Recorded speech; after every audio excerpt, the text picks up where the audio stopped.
Welcome to episode 50. Yes, 50 of the Triple Takeover Toycast. This is your fortnightly podcast about Transformers and other toy lines. We've done episodes on M.A.S.K, Starcom, Diaclone, but for episode 50, we're doing Transformers the movie. It's the absolute big one, isn't it? I can't believe that we've made it to 50 big episodes already. Can I just say, I am very disappointed that you did not do that in the voice of the narrator from Transformers the movie. Right. I was expecting it. It is the year 2023. This is episode 50. Nobody needs that. The galaxy spanning podcast adventures. See, this is exactly what we said we wouldn't do.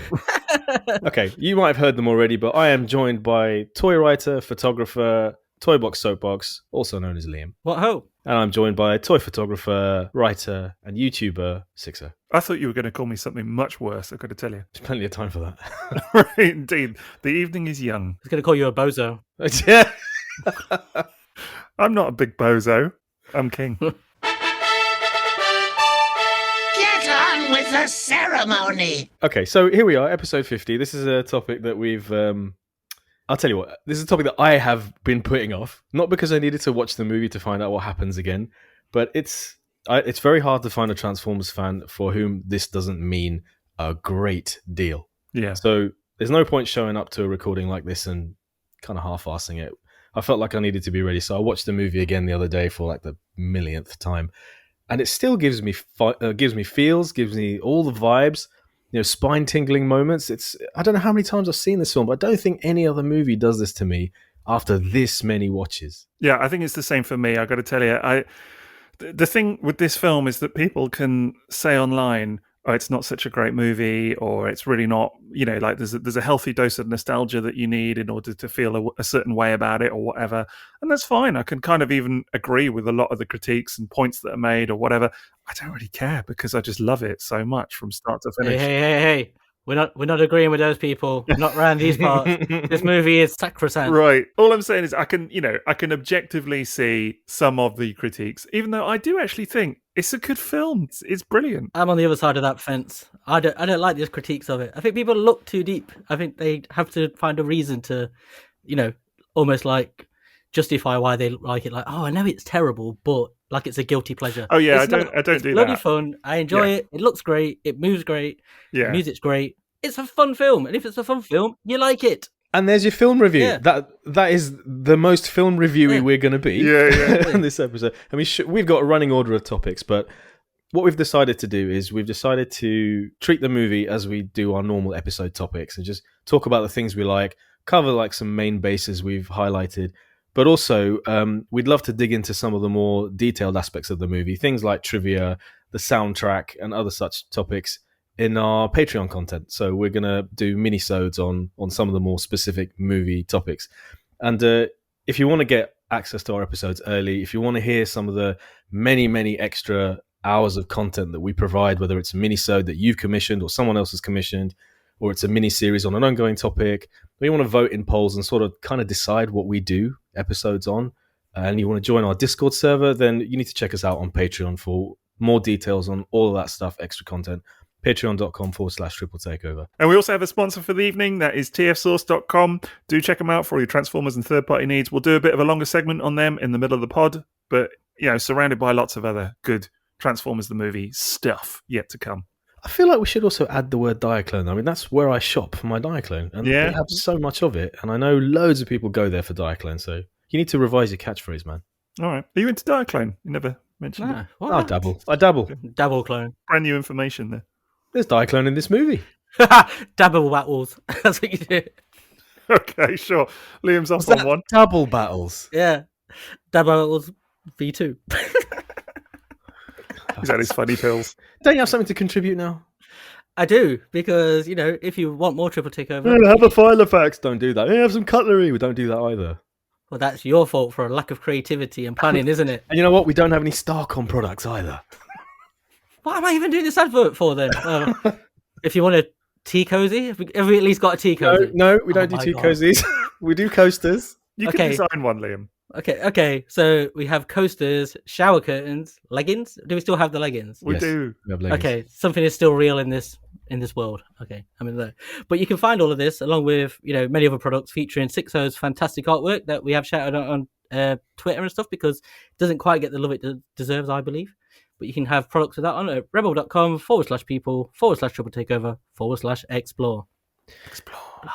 You know, every time you read that out, I notice that you're looking up, and I'm wondering if you've just got like a post-it note up there with the address on. A big poster. I refuse to confirm or deny that speculation. Talking of posters and keeping it on topic, Liam, has your Transformers the movie poster arrived yet? Yes, it's over there somewhere, not in poster mode. It's transformed into little booklet mode. Oh, it's still in poster magazine mode at the moment. Yes. So, oh, good. I'm glad that you got one. So, as you can see, I've got mine right behind me, ready for inspiration. Can I have one? Well, if you can find one. Well, if anyone out there has one and they don't want it any longer, I would like one. Yeah, this was a UK. I think it was a UK specific thing. It was. Yeah, it's Marvel UK. Marvel UK poster magazine, like a little fold-out thing that was released in '86, and incredible little thing. But then with a UK, it must be UK specific, because it's got the UK poster on it, which is the best poster. I'm sorry, objectively the best poster. Like that is not up for debate, but gonna have lots of American people now saying, "Oi, oi, oi, hang on a minute." Maybe not in that accent, and it's just a little fantastic thing. But I've got mine framed behind me, and Liam, you've managed to track one down as well.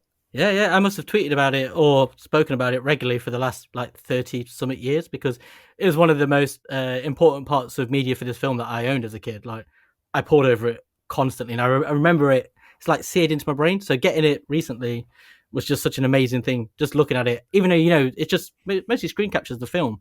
Other than the poster, things you've seen a million times, but seeing them as they were, as I remember them, it's just perfect. With the little captions. I completely agree with that, and actually, that sort of really encapsulates a lot of my love for this film at its core, because I just have such big memories of this movie and that poster magazine. Funnily enough, but I had it up on my bedroom wall as a kid, and it just meant so much to me. And we had the VHS, the VHS copy that I still have of this film. And I watched it, I think, every Saturday morning, basically. There's a picture somewhere of me in my pajamas as a little kid, just sat glued to the screen, just watching this thing. And I, even as a lad, I knew the script of this thing inside out. Yeah, please look out for that photo in the episode artwork. It is on there. You have to look really close. Yeah. Really, really close. Were you 6? Were you 06 then? Was I 06? Yeah, I was 06 as opposed to 60, I guess, at that point, yeah. But no, it's just such a love for this film, and I think that was why we felt that this was just the right thing to do for our 50th episode, wasn't it? Oh, absolutely. I thought it was just because we run out of other topics, but here we are. Plenty more Beast Wars to do if you want. Yeah, which you can see on our page. You see where that's going. But yeah, you've just said how much this means to you, and I think let's kind of go back to the start with this and talk about our first memories of the movie and where we saw it first and like how old we were. I remember the exact date I saw it, I say the exact date, and I saw it a few days before it came out, like a press screening or something like that. But really? It was just, it was my mum won tickets in the paper in the Evening Post. They were doing a giveaway thing where you could go and see it slightly early. I've told this story to you guys multiple times. This is how little you listen to me. You went to a press screening as a 4-year-old. 4-year-old. Yeah, I'd only just turned 4 as well, because obviously my birthday is the 2nd of December. So it was. I can't remember the exact date it came out, but I remember it was a few days before it came out. And was this before or after your mum wrote off to Weetabix and got you every Transformer ever? This is pre-Goldbox Classics era, man. This is proper G1, Yeah, of course it would have been. But yeah, it was some kind of, I don't know, they were just giving away tickets for some reason to like an early screening. But yeah, I remember the queue outside at the Odeon, which is now a Taco Bell, which I regularly frequent at 3:00 on Sunday mornings and after a night out. To find like a movie standee at one point, like with your taco. It's really weird going in and ordering some dusted fries and a burrito, from a place where I remember staring at that poster because it's But that poster is what I remember is being in the queue as a kid with my mum and the people in front of us, and then that poster on the wall, in the coming soon, as they used to have outside of. Yeah. And oh god, just staring at it. I think Nick Roach has the original one, not the original one from the Nottingham cinema, but that movie poster, the quad poster, which is laid out. The quad poster is super desirable now. Yeah. That's that goes for big bucks on eBay. I see. But it's massive as well. I mean, that's the one with a very blue background, right? Yeah. Yeah, the lighter blue. Paul's had a few of those down the years. They are incredible, and I remember him selling one to a US buyer for a really high amount. So yeah, they are super desirable, but they're also incredible. I mean, imagine being able to display that. That's the thing. You would need an entire wall, basically, in most people's houses anyway, free, with no window or anything to display that thing. It's just massive. Yeah, but you would. You would, though, if you could. Yeah, you would. I mean, who needs windows? Exactly. It's a proper house feature, that, though, isn't it? It's one, right. You put it on a wall, it's the only thing that goes on that wall. Right, people go past us. And go, wow. Yeah, to us. Yeah. We're cool people, only people that matter. Did you enjoy the movie when you saw it as a wee 4-year-old? I remember being stunned, and there were lots of things I didn't like because it didn't feel like the Transformers I was so used to from the cartoons. There were lots of things and I remember coming out, and it took a few more return visits for a lot of it, but I did like most of it. It was just the sudden influx of new characters, and even at that age, I was very aware of the ones I knew and liked being pushed out straight away and being like, "What's this?" I don't deal well with change at the best of times, so it was a very good example of it. Yeah. We hadn't noticed. You shocked me. What? Do you know what's so funny is I legitimately cannot remember the first time I saw it, honestly, which I know is a bit disappointing for the benefit of this conversation. But I've said this before, that I'm always surprised by the pair of you, your ability to conjure up memories from when you were 4 years old or whatever it might have been. I just have no recollection of that stuff, honestly. Like, I can barely remember if I had specific Transformers toys or not. Do you know what I mean? Like, I've got a fairly good idea on some of them, but then I get confused sometimes because, like, I have really big memories of, like, Springer, for example, G1 Springer, but I don't believe I had it. So I think it was just a mate from school or whatever, and I just obviously ended up playing with it a lot. But all of this is sort of a bit jumbled in my brain from that era, my memories. So I don't remember the first time I saw the film, but I do remember. I don't believe I ever saw it at the cinema, but I do remember sitting and watching it on VHS very vividly. And just, I remember specific times watching it. It was that often. And just obviously got that familiar with it that, as I say, I could quote it quite happily. What's your earliest memory of your feelings about it? I think just awe and wonder, really. I remember thinking that the feel of the film was just, you know, it says on the poster, that it's more than your wildest imagination. Beyond good, beyond good, beyond your wildest imagination. Your wildest imaginations, yeah. And that really is it for me, because it was. It blew my brain, even as a tiny whatever-year-old I was. You know, that I just couldn't comprehend this universe and this world and this everything that I was seeing represented there. Everything from, like, the glowing lights really kind of captivated me, to the style of the characters, the dialogue.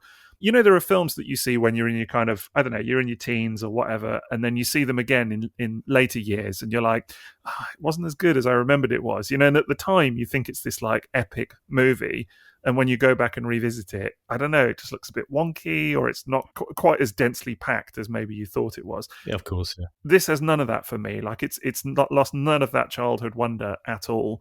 And I still watch it now and get that same feeling of, like, man, this is incredible.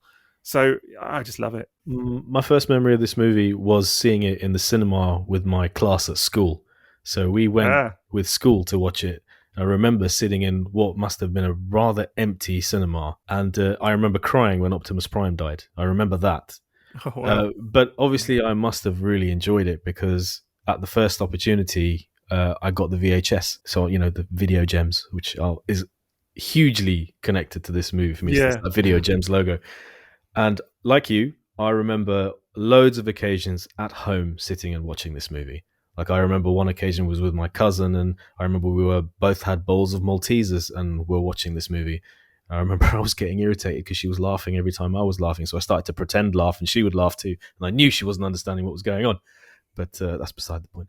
But yes, I remember all those individual moments of watching the film, and I only had 4 Transformers VHS as a kid. I didn't have loads. Movie was one, Arrival from Cybertron, Megatron's Master Plan, and Desertion of the Dinobots. So I didn't have a huge collection of VHS. Same. And I also remember how much I watched that. And then a friend of mine wanted to borrow it, and he did borrow it, and I think his VCR chewed up the tape at the end of it. And when I got it back, I noticed that. And I didn't speak to him for years after that. That's how much it meant to me. It was a cherished item. It is a cherished item. I still have the VHS, that very same VHS. But it was a very special movie because it was Transformers. And like you guys, I noticed how different it was straight away. Starscream dying was traumatic because he was a favourite character of mine. Spoilers, sorry people, if you haven't seen it. But we were all very young as well. Like this is for me. I think this would have been my first encounter with death on screen like this. I'd have been 4, like, and understanding what was going on. It would have been being confronted with all of these characters being killed, and then obviously you have the Optimus Prime death, where it's so emotional because it's like a wake on his deathbed. We're right in here with the deaths, aren't we? I mean, we had it on the list to talk about it. I mean, it's fairly synonymous with this film, isn't it? Yeah, that's what a lot of non-Transformers people always cite about the film, isn't it? Yeah. But I really remember like the second time going to watch it and hoping it would be different. Because I was so young. Like I remember being like really like it's going to be different this time. They're going to survive. It's Optimus Prime. Of course he's going to telling me this. Yeah, but I would have been hilarious. 4, so it was like I remember watching it backwards and it's still not happening again. But they still haven't updated the movie, honestly. Yeah. I was convinced. I had no real understanding of that stuff. But like I didn't have the VHS until like the 90s. Like I saw it a lot of times at the cinema. My cousin had the VHS, but then it lived on through the Poster magazine and the Ladybird book. And I had that too. Yeah, the Ladybird book, absolutely. But you were mentioning about the deaths being impactful. I mean, I only got my first Transformer super late in 1985, or maybe even early 86, and it was Starscream. So seeing him die in the movie in the same year was a little bit like too soon. Yeah. And a lot of other characters in the movie I knew from the cartoon, but I'd never seen toys of. So that was a big thing. And then, like this massive influx of new characters. I really did like the new characters. Yeah. But I also remember watching the movie and having these moments of confusion about, I don't know who that is. Should I know who that is? Yeah, I had a lot of that. There was I think because I also read the Marvel comics as well, I do remember a lot of like not understanding how it all fits together. Do you know what I mean? I think this was because when you're very young, you don't think about the fact that, the comic is different from the cartoon. And if you've got Ladybird books and stuff as well, and toy packaging bios, and it is confusing because you don't necessarily think of like, there are different people writing this and it doesn't all tie together. So I just remember being quite aware of like, it just felt like there was more to the story somehow. And I guess there kind of is, but it's the time jump. I've always felt like the time jump didn't help it then because it leaps forward and it's like those characters have always been there.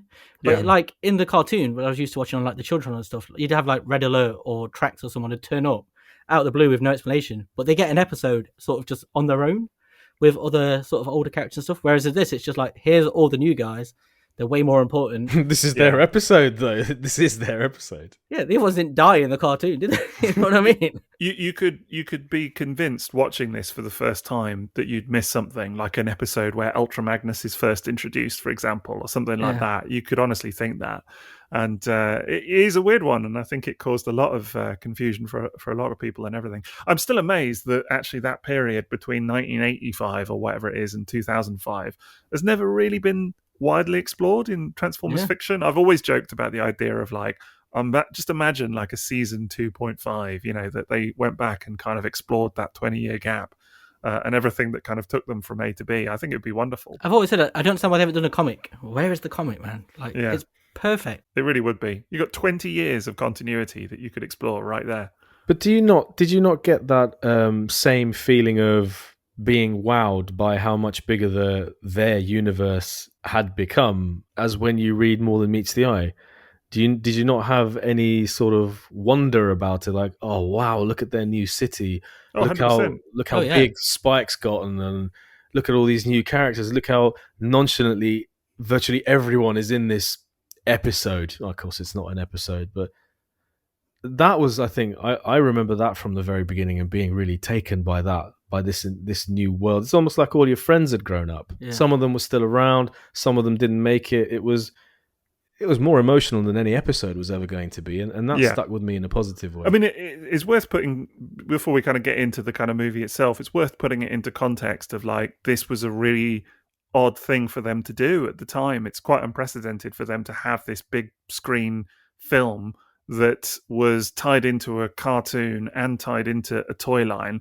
And it had not really been done before in the same way. No, but we wouldn't have known that, would we? No, not at all. But it is interesting. And I think it kind of explains that in some ways, I don't want to say it's not a bad thing about the film, but you can sort of see that they were working the kinks out with it a little bit. They had no idea what to expect. Right. It's really obvious they have no idea. It's very clear. Because you've got to remember where we are in time. Like, these TV series, it's only really Masters of the Universe is like the first of these toy advertising, commercials almost, isn't it? And that's only, 82, 84? Yeah. And so G.I. Joe, Transformers, 84, you're still in this time frame where all this is brand new. So then you get this movie, which is also a new experiment, really. That's it. They're figuring it out as they go along. I mean, I was just going to say about, so like the death of Optimus, for example, they changed the G.I. Joe movie, didn't they? Because they were going to have a big character death in that as well, but they nixed it so that it didn't happen because the reception to Optimus's death was so charged that they were like, oh, wow, okay. Do you know what I mean? This is clearly meaning more to people than we'd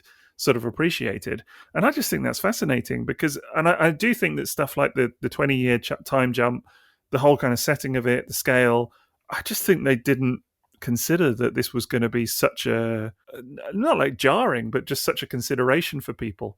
Yeah, you do get that with sometimes big brands with a big fan base, though, don't you? You do get that sometimes decision makers completely underestimate how much things mean to their main customer base. And this is a wonderful example of that. I've seen it in games so much where someone will actually say in a meeting, but the players won't really care about that, will they? And this is a person in a decision-making position and everyone else in the meeting's like, oh, yes, they will. Yeah. But maybe that's how pop culture and media and in the industry has developed from these early experiences where these guys were experimenting with treating it as yet another opportunity to shift product away and bring new product in, but then understanding, there's a reason these people all went to the cinema in the first place.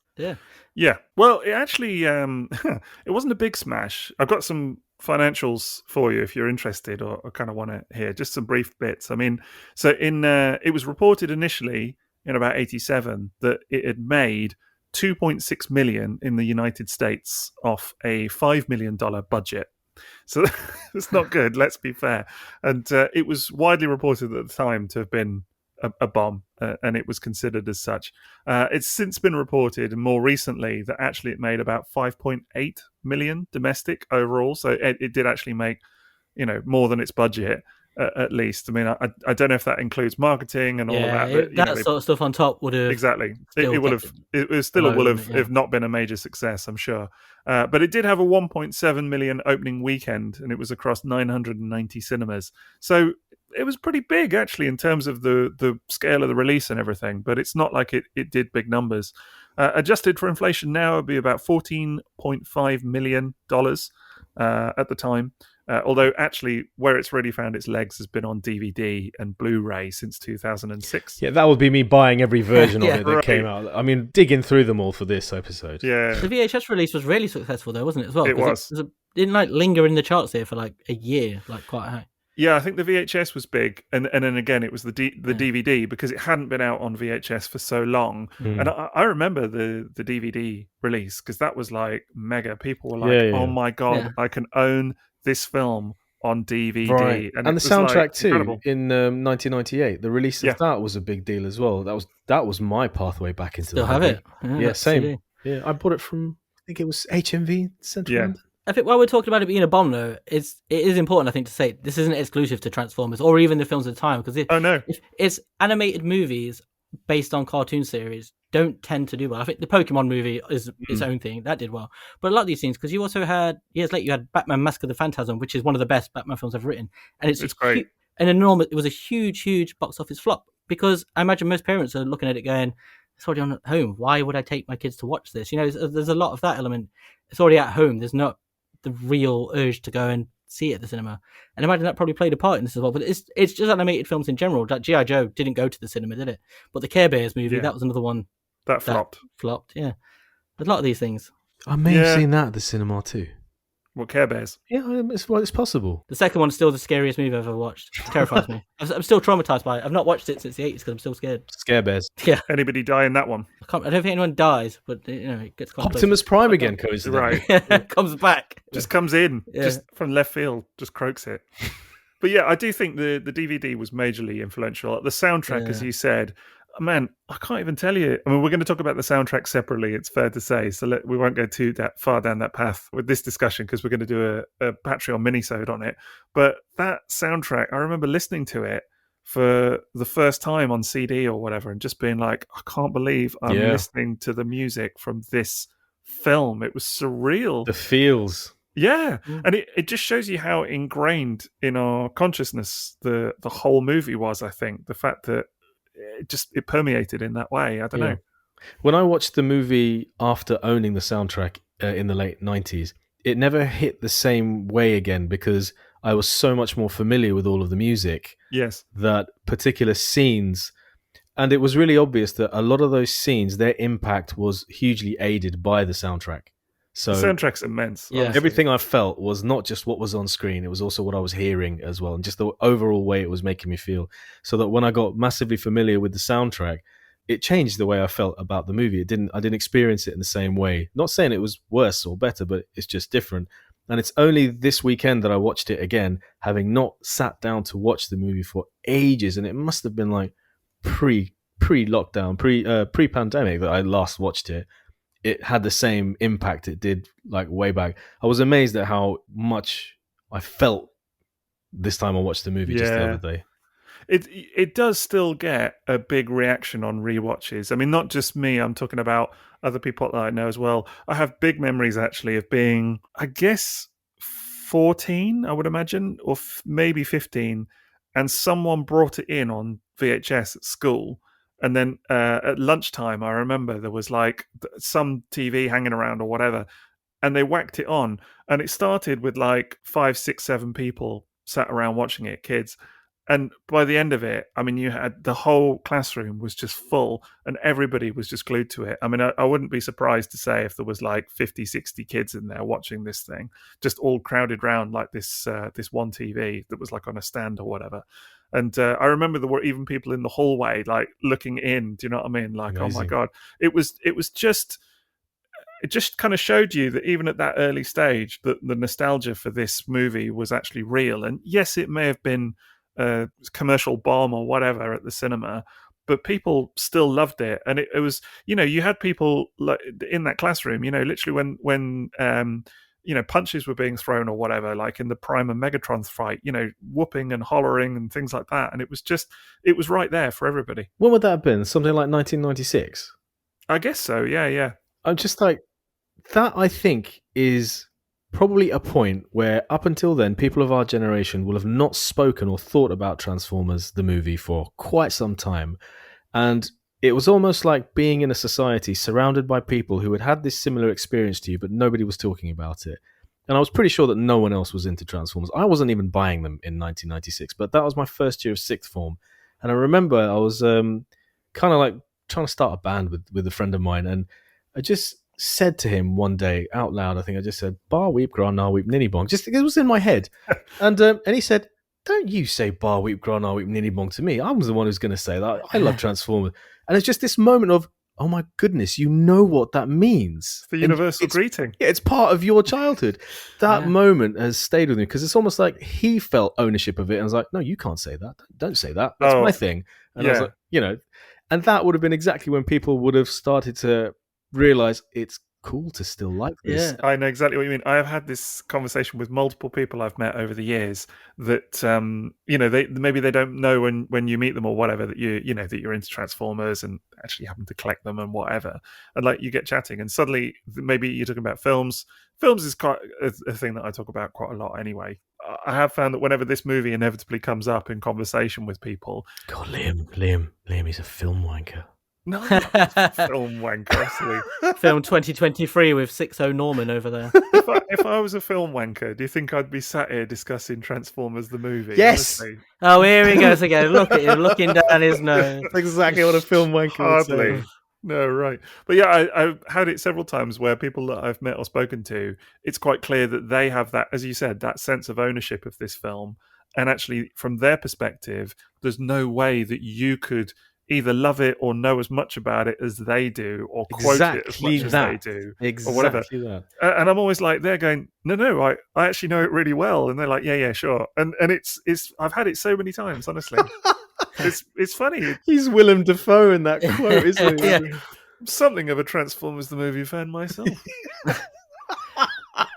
I remember when I moved schools in 1996, I got this VHS because one of the new friends I made at school, he gave it me as a gift because I let him play on the PlayStation. Because back this when the PlayStation was new, so he'd never played on one. But he really wanted to have a go, so he's like, "I'll let you have this VHS of Transformers the movie for the PlayStation." So that was how I got the VHS again, and then watched it hundreds of thousands of times, almost nightly for like 10 years. I feel like that's when this movement began. And you know what? I was actually very surprised as I think maybe 16, 17, 18-year-old to find out that this film had been a flop at the cinema. Because in my mind, this was like beyond my wildest imagination. This was as big to the world as it had been to me, especially at this moment in time when you were starting to discover that it meant something to other people too. Well, I actually, just to go back to that VHS, I actually sent it back to him last year because he'd messaged me asking about it because it's something that his grandma had given him.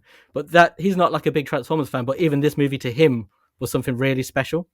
I think it was to a lot of people, honestly. And that is why it is weird. And I agree with you, Maz. It's weird to hear that it is a financial non-success because there's so much love for it, honestly. And even amongst people that are not, I think we should clarify, not into Transformers now. And that's a lot of the people that I'm talking about. You know, they don't collect the toys. They're not still into the franchise. And often these are people that are not at all fussed about the Michael Bay movies as well, you know, now.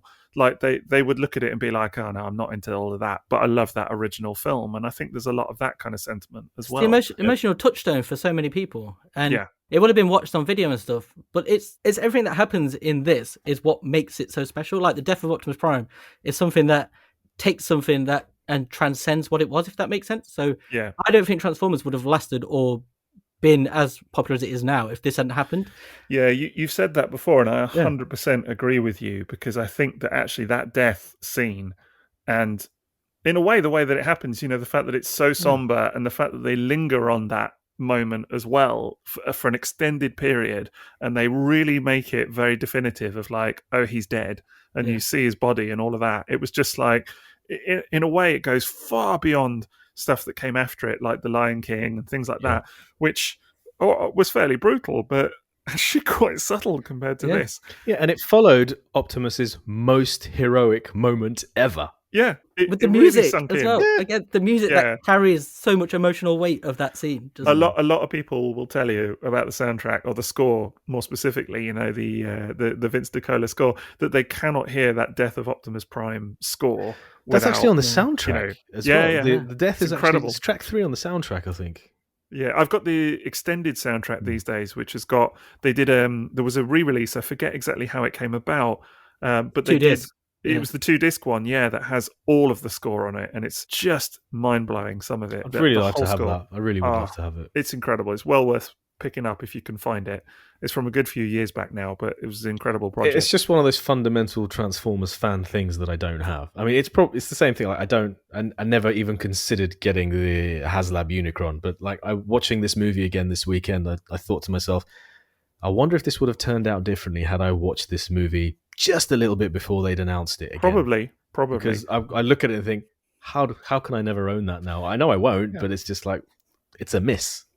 You know, I'm looking at Unicron now as we're talking about this, and that's why I think I very often have it in planet mode, is because it just reminds me of all of that opening 5 minutes or whatever of this film, and that actually that first 5 minutes, you know, firstly you've got the gong in the UK version, massively so.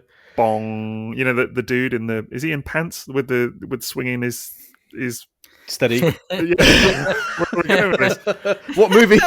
What did you take Transformers over? I know this is a different film. I'm talking about something else. We'll come back to Transformers. No, he's swinging his big stick at the gong. It's not getting any better.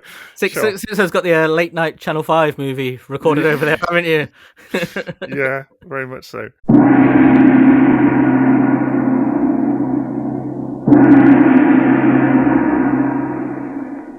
Why don't we talk about the look and feel of the movie and the aesthetic? Yeah, your first. Big gong. No, past the gong. Past the gong.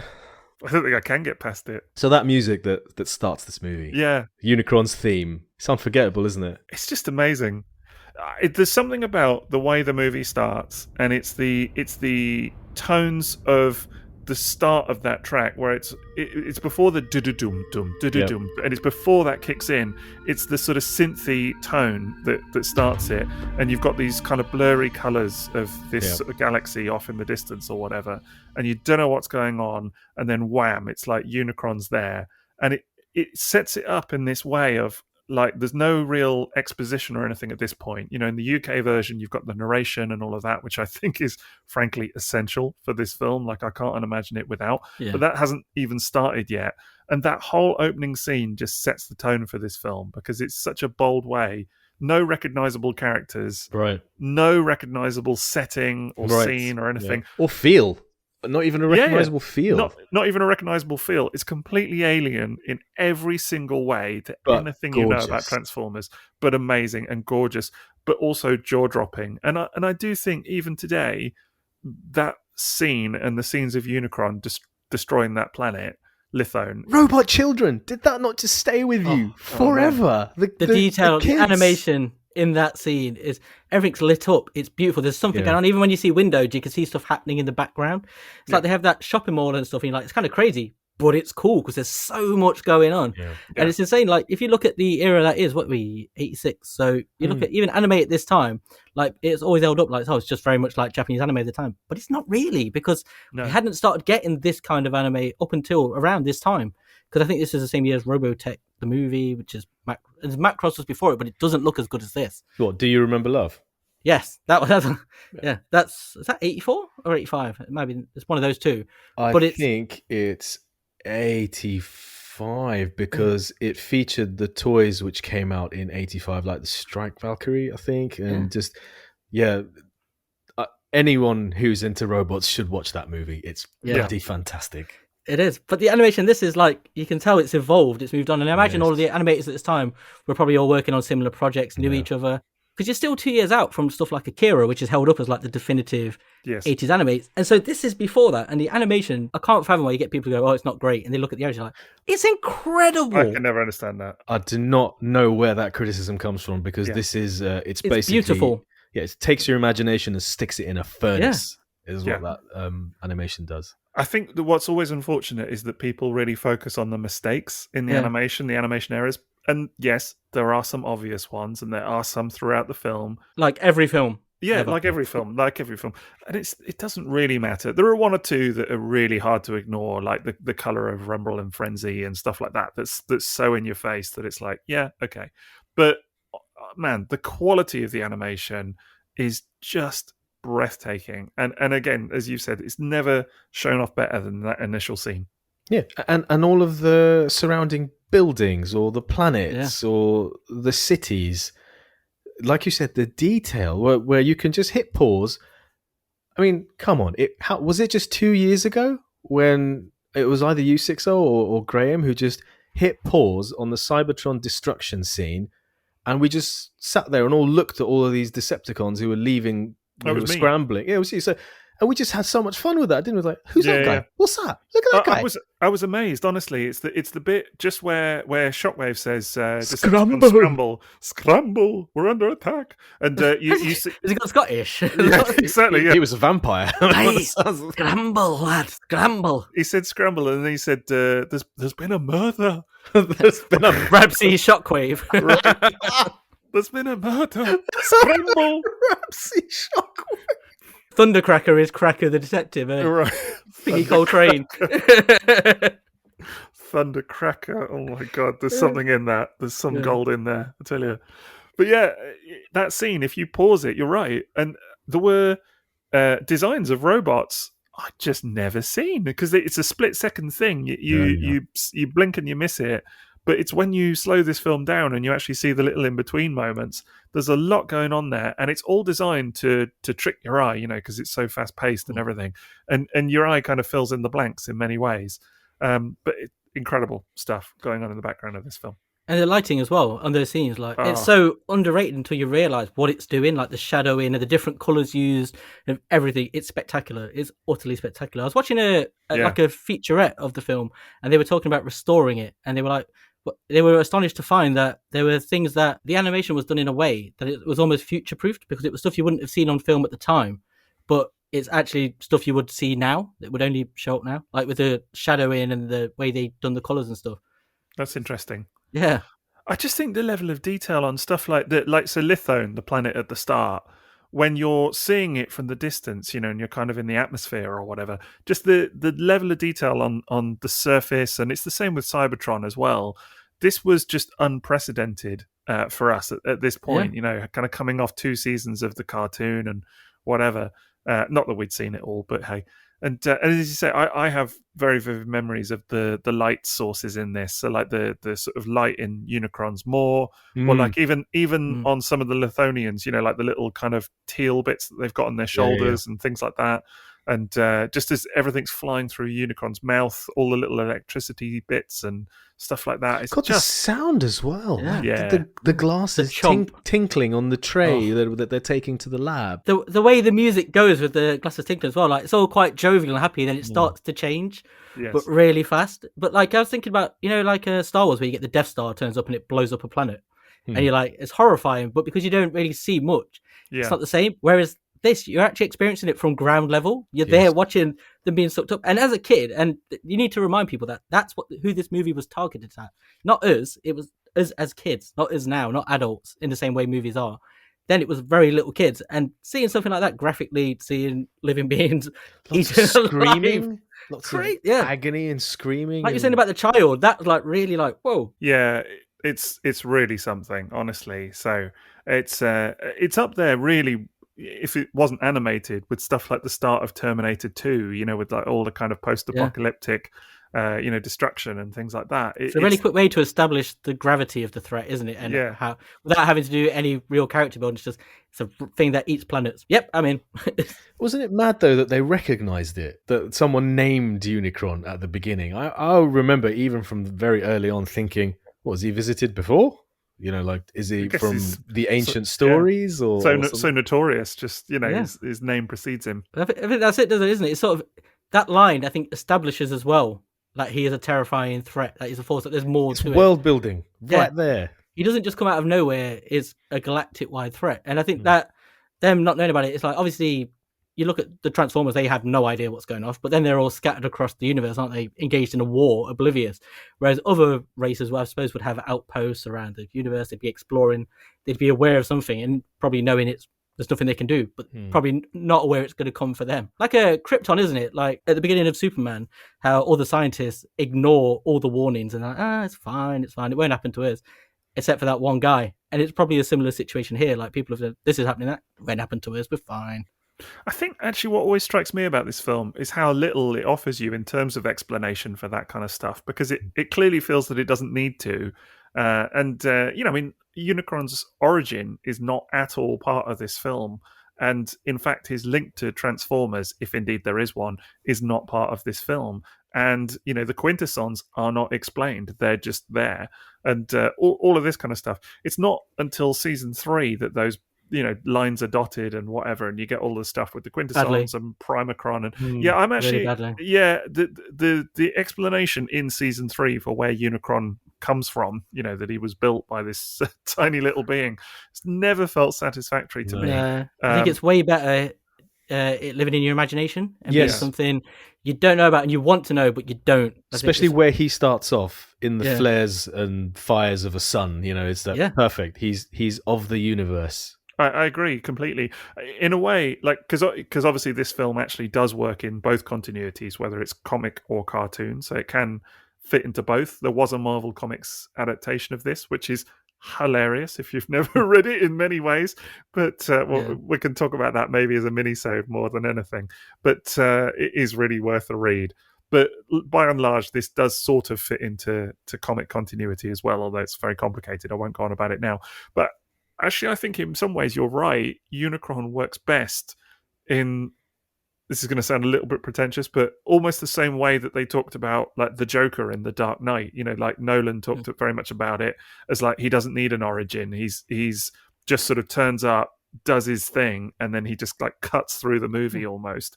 And it's the same with Unicron in a way, He's literally the Jaws of this movie, isn't he? He comes in, chomps everything. But Jaws is terrifying when you don't know where he is or what he's doing. He's just in the water and you roughly know he's around, and he's going to do something. But it's that threat and mystery. Like if they had an origin story for Jaws, you'd be like, oh, it's a freaking shark. Yeah. No one wants that. But there's something in that actually, because one thing that I've heard people always quibble about is the bit later where Unicron turns up and he's at the moon bases, and Jazz says, "Where'd that come from? Where'd that come from?" And people are always like, how did you not see it? Or was it not on scans? Or did you not see Unicron on some sort of radar? But I think in between that and the opening scene, it's fairly clear that actually he can get very close without any kind of early warning or anything. It's a giant robot planet that turns into a giant robot. You'd assume he'd have the technology to, obscure himself and things like this. If he's a planet moving about trying to consume other planets, it's probably one of the first things he needs, isn't it? To remain hidden. True. So I just assumed, I always took that as given, even as a kid. I just assumed that's what it was. Yeah. Did either of you ever read the Foundation novels by Asimov? No. No, don't believe so. Well, that had a sort of like a villain in it called the Mule. And I remember reading that as a youngster, and I always felt like that was a villain whose origin was also not really explained. It was more a bit like his existence was inevitable. And a little bit like in a universe with transforming robots, it just felt like a villain like this, his existence was inevitable in the universe. Yeah. And that's good enough. And that was good enough as a kid. I agree. Me, certainly. Yeah, and I really do think that it's if you're going to have a film that's, beyond your wildest imagination, what could be a more representative of that than this bad guy? Is just the ultimate incredible, unimaginable force of evil. And it works on that level for me. Yeah, I love that he's introduced as the main problem, but then so much of the movie is just Autobots and Decepticons trying to slaughter each other, and then it's like, oh yeah, that guy, he turns up at the moon bases. Yeah. He's a very clear and ever-present threat because they kind of keep coming back to him, and he's always there. But actually, for a large part of the film, in some ways, the Autobots and the Decepticons don't take him seriously enough. But I've always thought that was part of the movie. Part of the idea is the reason they don't see him is because they're so obviously engrossed in their own conflict. Because he keeps saying, isn't it? That's all they're focused on. And then the movie is the same. Once he turns up as a threat, they're aware of him, but they become again so consumed in their own battles that's what takes precedent. And then that's how Unicron then just strolls up at the end, and they're still not unified, are they? Yeah. I just assume that's what it was. The story of this film is the Autobots and Decepticons being so consumed by each other that they ignore everything else that's happening. I think that's exactly it. And there's some other great lines in the film that really kind of play into all of this. Oh, there are some great lines in the film, are there? Oh, there are some amazing bits of dialogue. 1 or 75. Yeah. Well, let's not get quoting too early because we'll talk about dialogue as a wider topic later. But I always think the one line that always hits me, never fails to hit me in regards to Unicron, is towards the end where they approach Cybertron again, all the Autobots. And Hot Rod just says, Cup and Hot Rod, isn't it? Yeah. Doesn't this remind you of anything, Cup? Nope. Never seen anything like this before. And it always hits me, that line of just, again, this just unimaginable level of threat. And this is a man who's seen Petro rabbits. He has seen Petro rabbits, yeah. It's the Battle of Alpha 9 or whatever it is. Yeah, there were a lot of casualties that day. And that Ikiak came chomping and stomping down the mountain. I wonder if they'd have inverted polarities. Maybe that would work. Maybe that would help. This is quickly going to descend into triple takeover reads the script.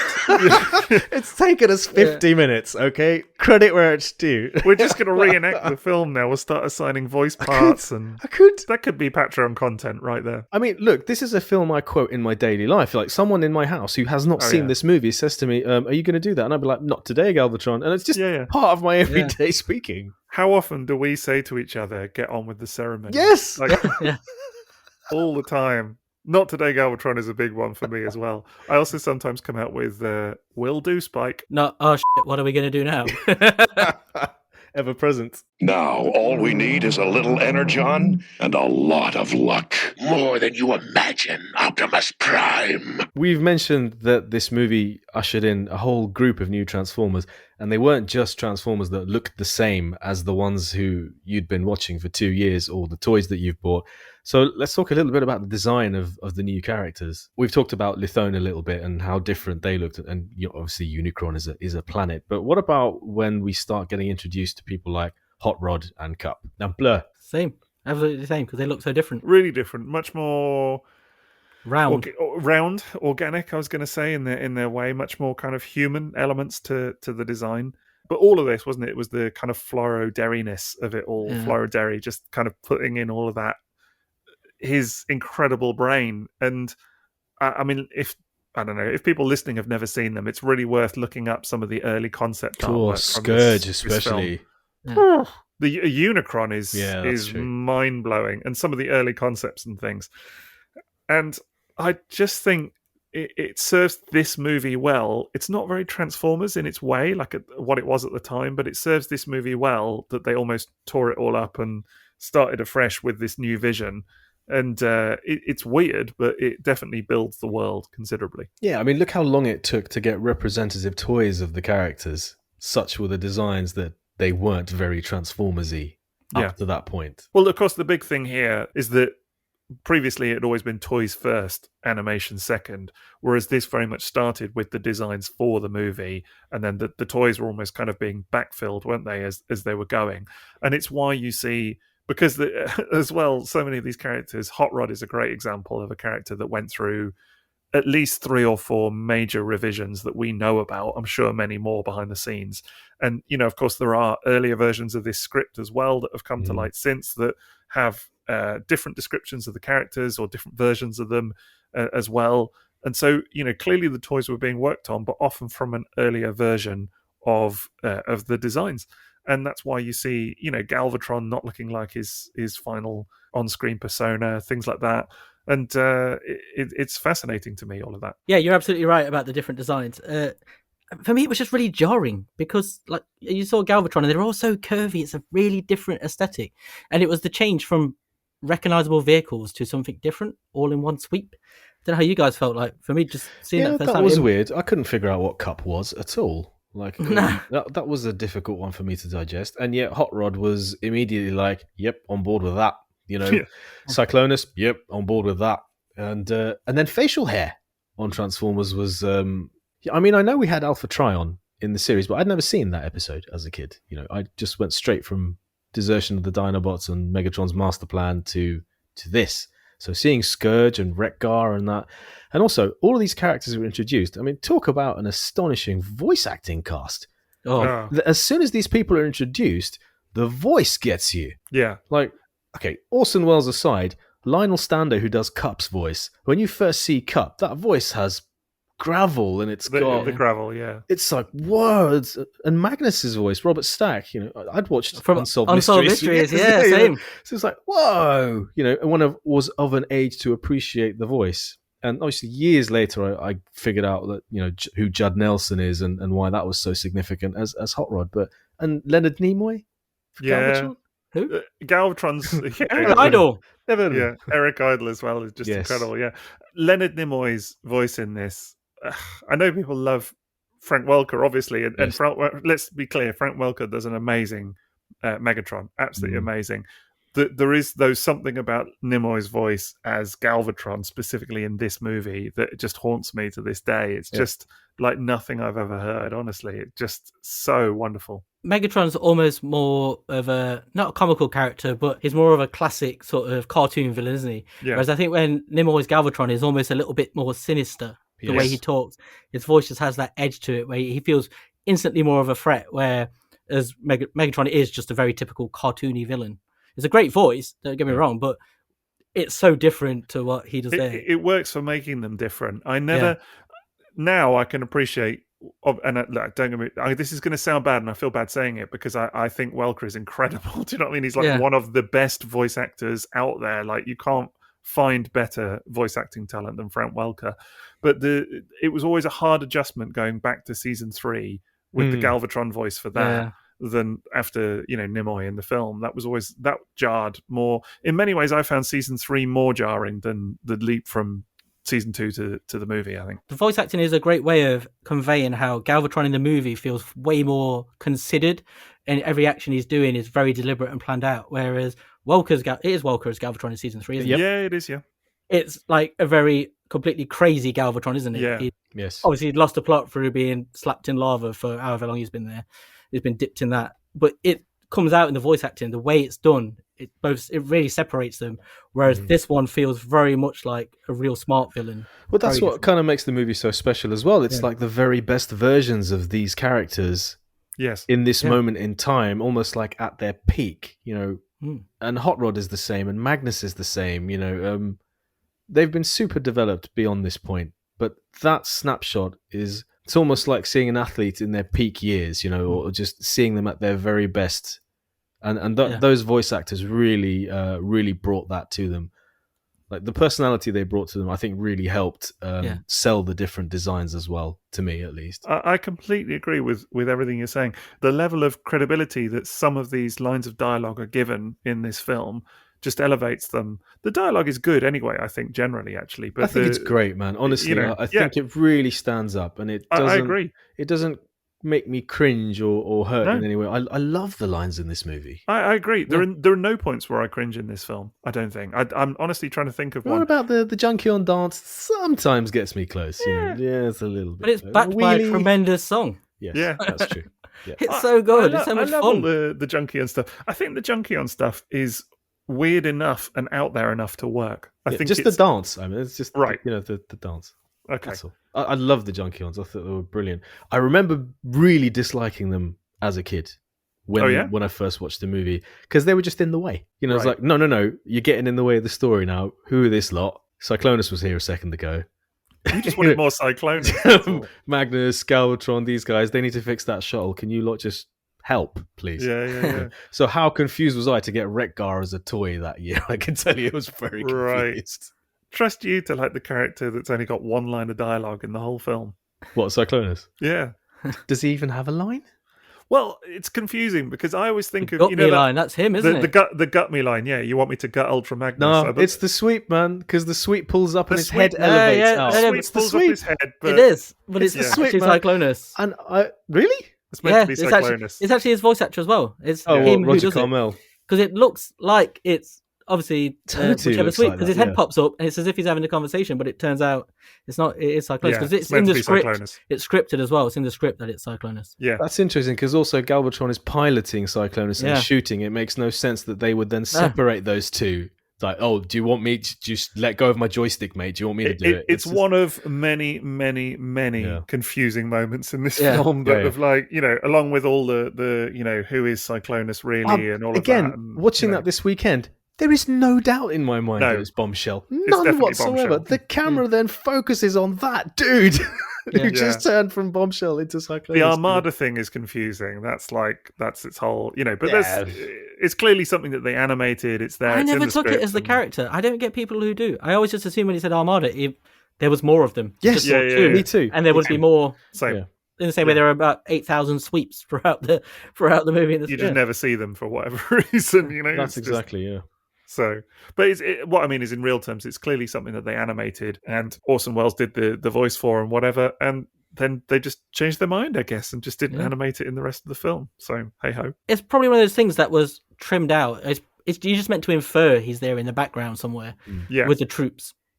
Well, we are going to do, again, I feel like I'm pimping all the minisodes and everything constantly, but we are going to do a minisode on like cutscenes. Yeah. And it's important to do it though, because people will look, if you listen to film podcasts or like popular culture podcasts, I imagine, or even TV series, you wait for the moment where they do your thing. And anytime, like, if anyone is focused on Transformers the movie, you're always going to be like, oh, but they left this out and they left that out.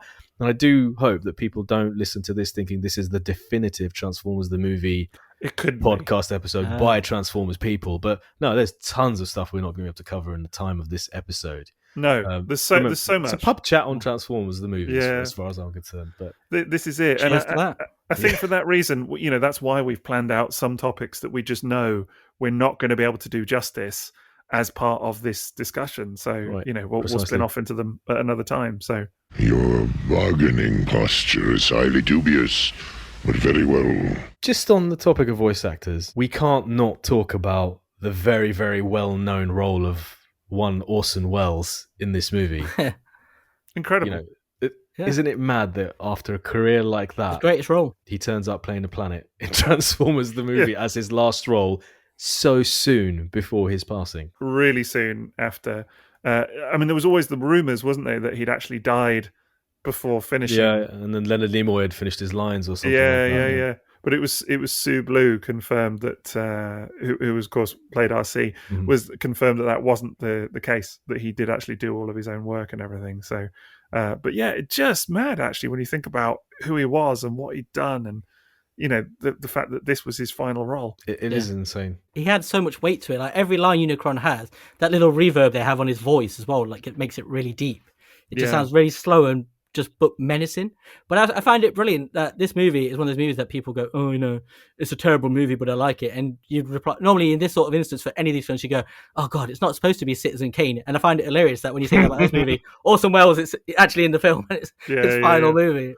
Well, supposedly the synthesizer thing was because he was so weak. He wasn't in good health at all by the point of recording this, and a lot of his dialogue was not unusable, but it didn't sound great, I believe, and so they added this kind of layers of synth and everything to kind of firstly boost it, but also make it sound more ready to go. Hasn't it just really stuck with you from childhood that when he's first talking to Megatron, it's just almost like a quiet whisper first, and then when he gets close enough, the boom in the voice starts. Megatron. The boom propels him backwards as well through space. I always find that really impactful. Yeah. Speaking, and Megatron ends up floating back, doesn't he, as he's talking? It's the way Megatron sort of claws along. Yeah.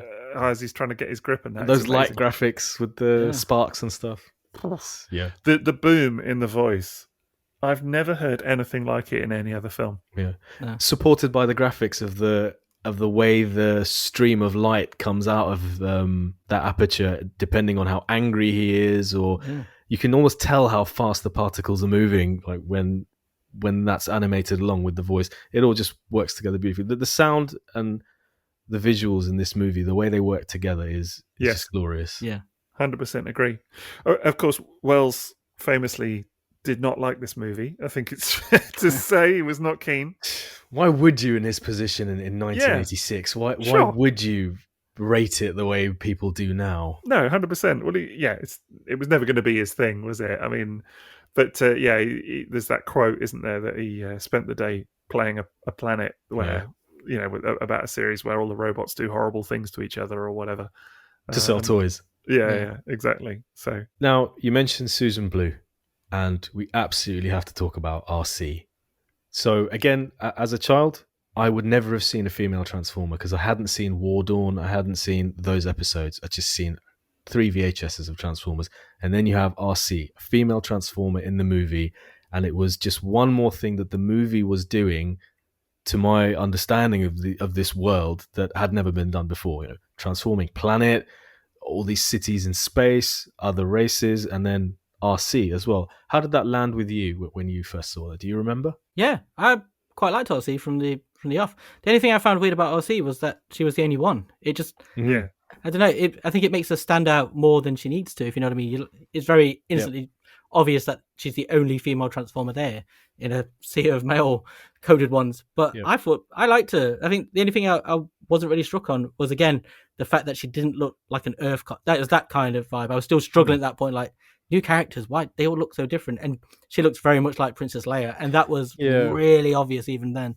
Oh, really? Oh, of course, if you're familiar with Star Wars at the time, It never ever struck me as out of place or weird or anything, I don't think. I just accepted that, that there are some new Autobots and this one's female, and that's that. But I think, like you, had not seen the episodes on Cybertron previously. I think a lot of this film, actually, when you think about it, if you'd seen the first 2 seasons of the cartoon in its entirety and seen some of the Cybertron set episodes and some of the weirder bits with like Vector Sigma and Alpha Trion and his facial hair and, kind of some of the more mystical elements going on there, probably a lot of the movie lands a little bit easier if you're more familiar with some of those scenes, I would guess. Whereas if all you've seen is like the really Earth-based, these are robots that turn into realistic looking cars, and that's what Transformers is. And bother humans, Yeah, exactly. This and oh no, there's a fight at the local dam. Oh, who's going to get the Energon?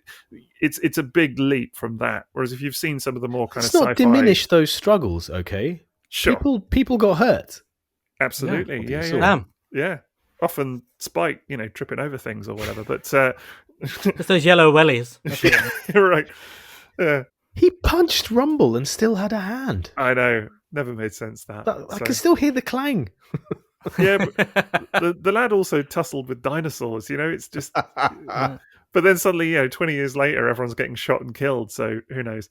But I think it's fair to say that would have been a slightly less big leap than if you've never seen some of those sort of more fantastical episodes. But I don't know, as far as RC goes, it never fazed me. And to be honest, I think that what's ironic in a way is that back then in the 80s, especially with the female Transformers that you see on Cybertron in earlier episodes from season 2, and then RC as well to a degree, I like that they don't explain it or make a fuss of it or anything. I think it is what it is. And what's funny now is that, with RC specifically, is that various attempts, let's say, have been made to quote unquote explain her existence over the years.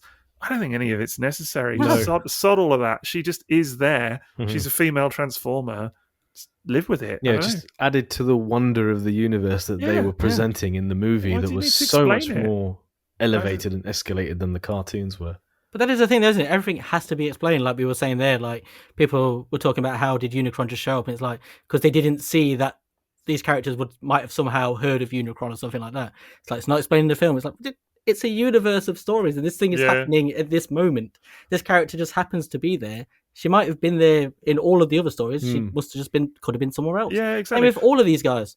I can't imagine any fictional attempt to tell the story of how a character like RC or any female Autobot came to be that would be as entertaining or enjoyable to listen to or read or whatever as just a new story about them having an adventure. Do you know what I'm saying? Like, stop doing it, honestly. Her appearance there is no more strange than Wheelie being on the planet of junk with an Autobot badge and nobody having any idea who this guy is. Right. And him seemingly not knowing much about them either. 100%. She's definitely not the weirdest thing in that film by a long shot. So I just don't think it needs explaining in any way.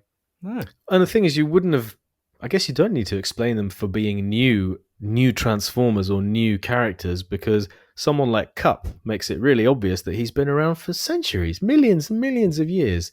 You can tell he's old. So by association, the others have been around for ages. They weren't just born, and they're not children. But the reference to Princess Leia, I mean, certainly at the time I would have had no concept of that whatsoever. But it was interesting to be older and realize the very obvious parallels between Star Wars. And that's something that loads of commentators on this movie in media have brought to light.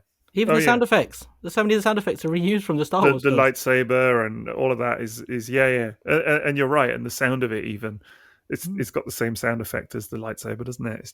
It's egregious. But I think even some of the ships flying have the Millennium Falcon noise or something like that. You hear it and you go, oh my god, it's that from Star Wars. There's quite a few little things like that in the film. But 100%. There's so many parallels, like the crawl at the start if you are in the countries that got the best version. I just can't imagine the movie without that crawl. No. The maniacal Megatron. Those words, the maniacal Megatron, I've never heard. 2005. I've never heard pronunciation like that, honestly. But I can't imagine not having that crawl, because again, it fills the gap a little bit between 85 and 2005, doesn't it? So yeah. And it also says secret staging grounds. How cool is that as a phrase? Yeah. Secret staging grounds. As a kid, I was like, man, whatever that is, I want that. From 2 of Cybertron's moons. Yeah, it's amazing, honestly. But I spoke to people online who will insist that the American one is better with the credits. I was like, I don't need to see people's names popping up like Superman 2. Don't need that. The crawl, that tells me what's going on. It's better. At least it makes the jump into it, I think, a little bit easier. It eases you into it more. It sets the context a little bit for the fact that the Autobots are in dire straits as well, and that they're on the back foot. You know, that they are... Because how do you know that otherwise? Particularly, like, you can sort of see... I know there's always an element of show, don't tell. I get all of that. But it's not immediately obvious that the Autobots are actually not in a good place here, and that the Decepticons have conquered Cybertron. It's quite big stuff. No, but it fleshes out the universe. Even if you did pick up that straight away, it just adds a little bit of flavour. It adds a little bit more to the universe and expands it a bit, I think it's great, and I cannot imagine the film without it.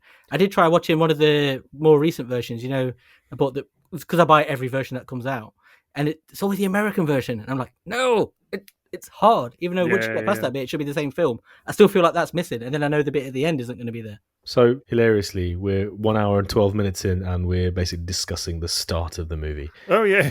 Still, it's inevitable, though, isn't it? Honestly. And there's still so much more to say. I mean, I was going to just quickly pick up on RC again and just say that, that this was a sort of funny origin, actually, for her, talking about how she came to be, not so much in story, but in reality.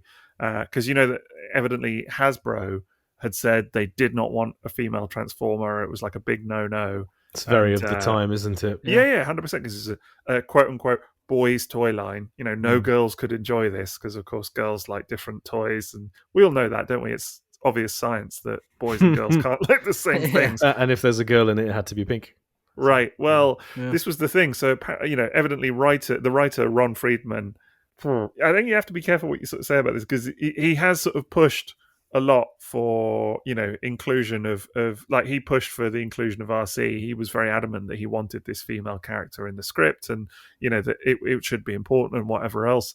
I think there is an argument to say that that's progressive in a sense, but still in the context of the 80s. Do you know? Because there's still, like you say, she's still pink. She's still very maternal. Yes, exactly. Plays the maternal role, is a little bit of a damsel in distress at times and whatever else. And so it's sort of progressive, but still sort of a bit not, so it's a weird one.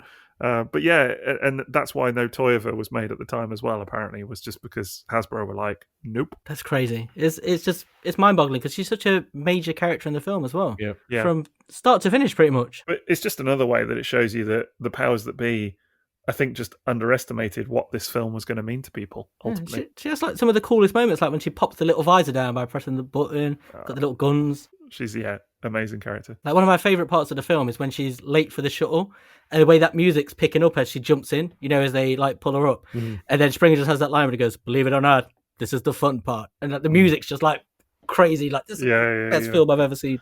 That is an incredible moment, definitely. Believe it or not, this is the fun part. The Transformers will return after these messages. Okay, well, it's that time for the part of the pod where we talk about our sponsor for the evening, and that is tfsource.com. You can check out now for all your Transformers and third-party and Diaclone needs, Mads. If indeed you do have some, there you go. So what we're going to do, as ever, is we're each going to take a quick look at what TF Source have got in stock, up for pre-order right now, all of that kind of stuff, and just what's caught our eye, really. So, Maz, do you want to kick us off? Well, maybe not something I would necessarily buy myself, but I had my eye was drawn to the Transformers Kara Kuri Flame Toys Jazz. I'm pretty sure you guys have seen this thing already. I have, indeed. Yeah. Mirage or Jazz? He's got a visor. Right. Okay. Looks pretty jazzy. It's very, very jazz to me. I mean, the Martini-style logo and the Martini-style stripes, the headlights, the crotch thrust.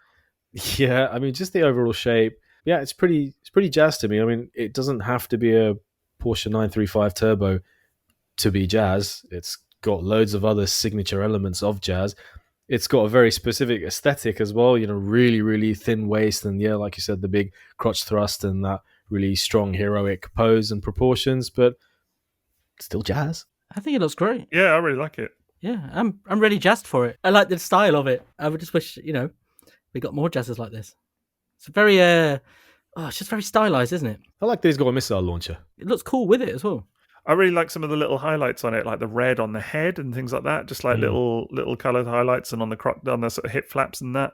I think it looks pretty spectacular. Yeah, it would draw your eye something fierce, wouldn't it, on your desk? Yeah. You have to paint these yourself, though, right? I'm out. No, not this one. Is this not the very expensive one? Oh, I don't know. I'll be completely in the dark about flame toys generally. Like, my understanding was that some of them needed painting. No, so there are different tiers. So you can get the cheaper model kits, which you build yourself, but they are generally already in the correct colours. But people do paint them to make them look better. Okay. As people do with model kits and stuff. It wouldn't look better if I was doing that, I can assure you. Yeah, but I don't think they need painting. It's just optional thing you can do if you so wish. They are supposed to be assembled as toys. I think that's basically it. Do you know what I really, really love about it? This is a non-transforming toy, right? It still has a butt flap. But I love how the heels on the back look like the back lights of a Porsche 911 or 935. How cool is that? Yeah, that is really cool. What does it say on the doors? I can't see it big enough. Cybertron. Oh, does it? Where the Martini logo is? No, was it Autobot? It's Autobot, sorry. Oh, is it? Autobot, Okay, yeah. all right, cool. I just couldn't read the text. Oh, and the other one it says Cybertron. I think one says Autobot, the other one says Cybertron. Oh, like the Japanese version of Autobot, maybe. Maybe? Maybe, yeah, I don't know. But look, it looks nice. I totally agree with you. It's got a lot of accessories as well. It's hugely posable. It can do the movie jazz pose from 2007 from the poster. You remember the really, really good kneel that it does with the hand on the floor? He's doing that pose in one of the promo images. Nice. Can I just say, I love the little off-center 4 on the chest. I just really like that as Yeah, it's cool. That's cool. as a different badge. touch. Yeah, that's great. It's a fantastic looking figure. It looks amazing. I think to me, just to sort of, my final thoughts on it, it just, what you said is that it doesn't need to be a Porsche to be jazz. And I think this is such a great example of it. Actually, one of my favorite jazzes is the Binaltech Mazda mold. And I love that thing. And this is just another great example of like how I know a lot of people are really like in this thing at the moment of like, it should be jazz because it's a Porsche and all of that because of Rise of the Beast. But just shows that the car mode is not what makes the bot ultimately. No. And in fact, this probably has more very obvious jazz cues, G1 jazz cues in the design and colors than a lot of jazz toys have. Certainly more than the Rise of the Beast, Mirage. I cannot get over those Porsche 911 lights on the back of his heels. Those are amazing. I love what they've done with the shins. Just the way it's that signature look, but just changed, just stylized. It looks just really nice. The whole toy looks great. It's the G1 feet, isn't it? The shins. Yeah. It really is. You're actually kind of enabling me on this thing. Just as we're it's sort of stunning. through it, I mean, I think the only complaint I have about it is just how thrust the crotch is, and there's no way to sort of correct that to make it less pronounced, because otherwise it's a stunning design, like you say. It's just got loads of elements. It's been made to look like it transforms as well, which I really like. I don't need it to transform. I think it'd just be really lovely to look at. That's always been one of the elements that I've loved about, the 3.0 stuff, and we've talked about this before in our last controversial opinions episode, and before that, I'm sure. But I always loved that feel of like it can transform even though it doesn't, and I think this is a great example of that. I love the options to have the doors on the arms as well as the shoulders. Yep. I just think that's really nice to have the choice. I'd love to have a fiddle with this, honestly. Really would. Yeah. Anything else caught your eye, guys? Well, just quickly, I noticed that, TF Source have got the old Oculamax Assaultus Bruticus Combiner up for apparently a set of 5 toys now, which you can get as a bundle.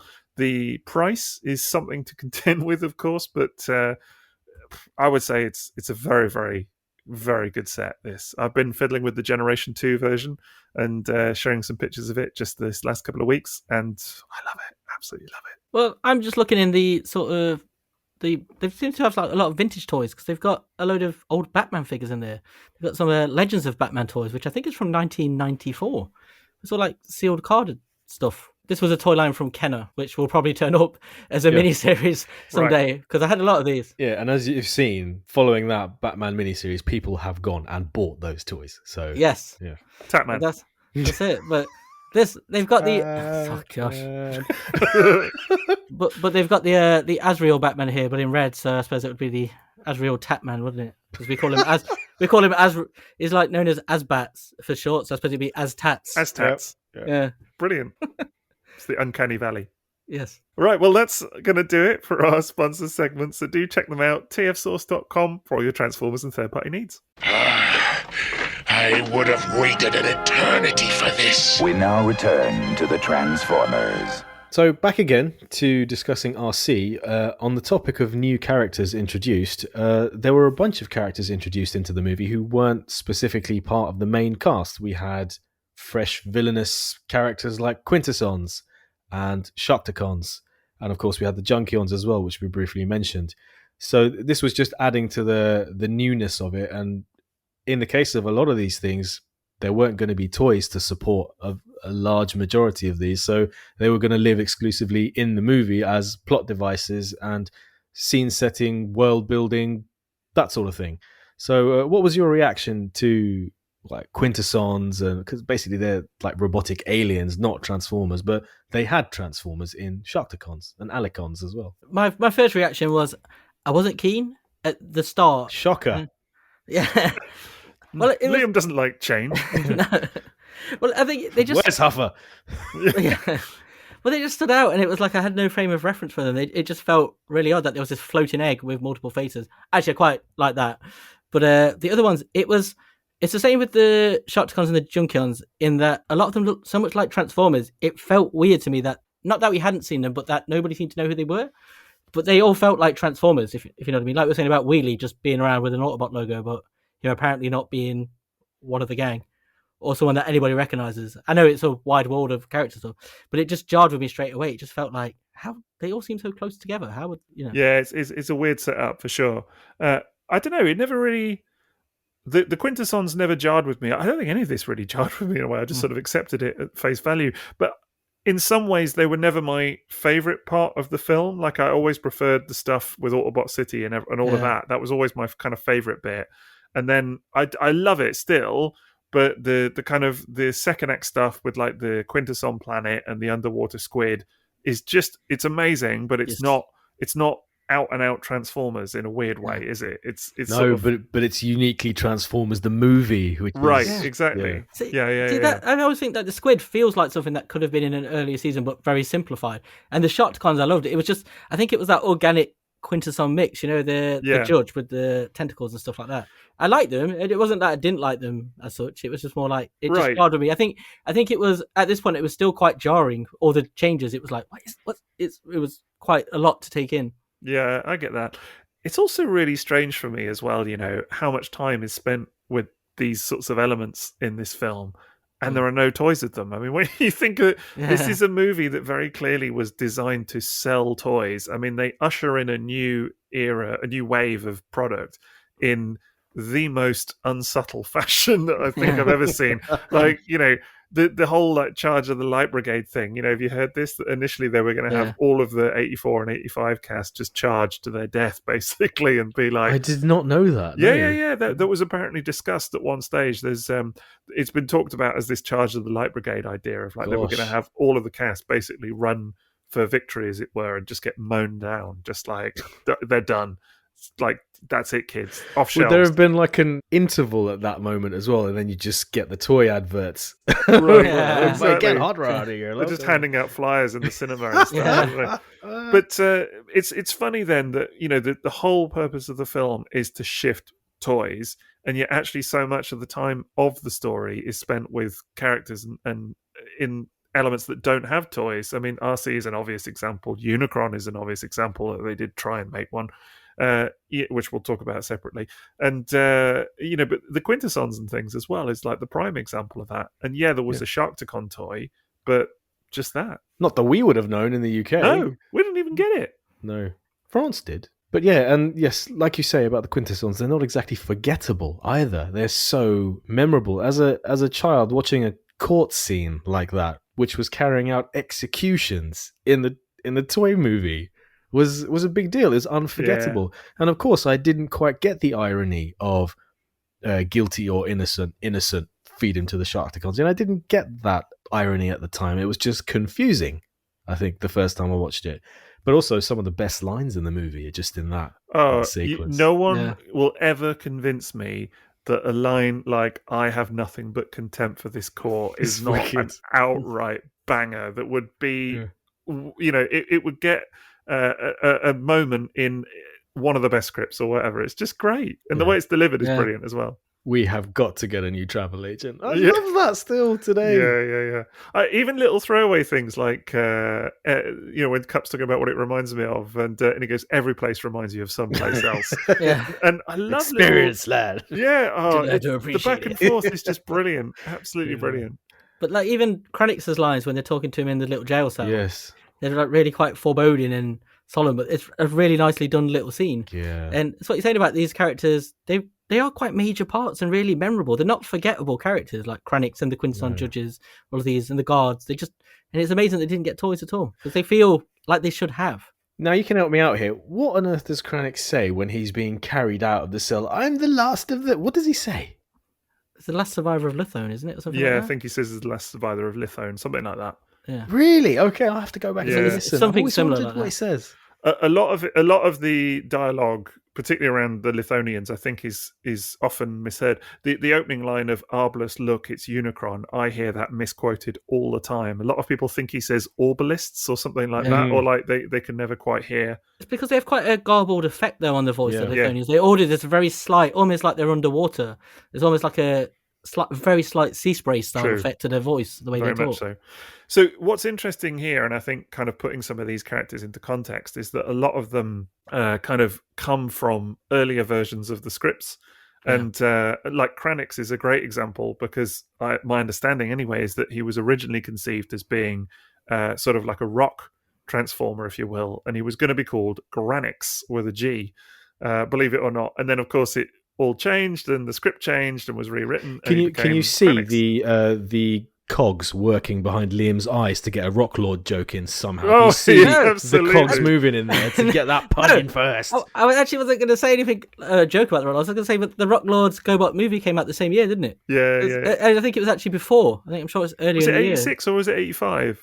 I think it's 86. I think it's at the start of the year, though. Poxy GoBot's always getting in there first. Yeah, it was a bit before. Before. See? That wasn't going to make a joke. You just didn't get there in time. This obviously, I mean, look, we're not going to talk about it too much tonight or whatever, but this early script came to light recently, didn't it, at TFN just last year, 2022. And Chris McFeely did a wonderful job at kind of bringing some of this to life. And he's done...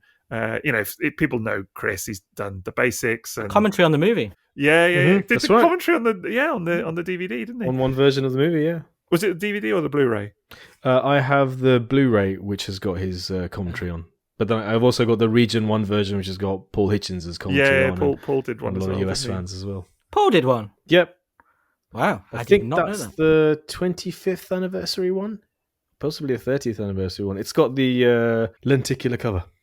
Nice. Worth getting for that alone. But yeah, no, Chris is, very well known in the Transformers fandom, and he did a wonderful job at unearthing this early version of the script. And it's well worth it. We'll have to look it up and retweet it or whatever. Yes, you can find it under Transformers Snakes as a Train. That was the working title. Motherfucking snakes on a motherfucking train. That's what it should have been. As a train. Should have called. Yeah. Motherfucking snakes as a motherfucking train. But yeah, there are a lot of elements that are in the final product that start life in that early draft script. And it's fascinating, actually, to kind of to see how it evolved and to kind of understand the changes between it. I mean, like characters like Cup are not in there, but there is a character called Tanker who turns into like an old tank, for example. I mean, the name makes sense. But it's clearly like a proto Cup.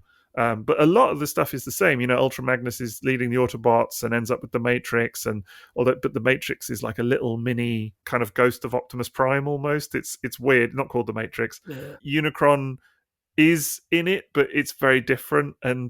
But the basic beats of the film are the same. But it's such a sort of massive, messy, sprawling script. I mean, it was described as being unfilmable, how it was, kind of unworkable. But I think because it was such an epic script and sort of went into so much detail, there were ideas and concepts that were introduced in that then were kept and sort of morphed into what you see in the final product. And I think that's ultimately why some of it is so strange and so alien, but sort of isn't explained as such. That is how most scripts go, though. Like, having worked on films and stuff in the past, like, you get so many revisions, but so many early scripts are like this, where as a story, it works written down and the concepts are there. Right. But as a film, straight away you look and go, wouldn't work, this comes out, this changes, this character there's too many of these characters that have to be merged together to create something else. And that's just what happens here. It's just very, very normal. I was reading something about a film that came out recently, and they filmed the script from start to finish, and it's so rare that happens. Like, it's almost unheard of that it's just like that, because it's just, films are changed as they go. Even animation, it's changed along the way. I think you can see a lot of that in the end product here. I mean, even where like Unicron's appearance shifts from one scene to the next and things like that, there are clearly huge elements that changed. There's again, we'll do a mini-sode on a lot of the deleted scenes and changes and things, definitely.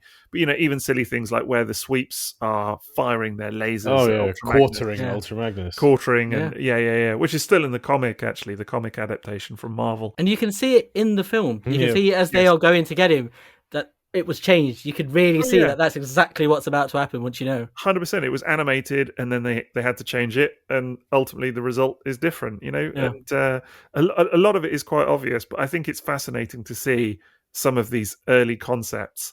Again, maybe we should do more on it as a mini-sode or in a separate discussion, but how some of these early concepts from that first draft of the script and how they kind of work in the final version. Yeah, but they don't jar to me in the final movie. And I do wonder if that's just years and years of adoration of this movie speaking and heavy bias. But I would hate this movie without...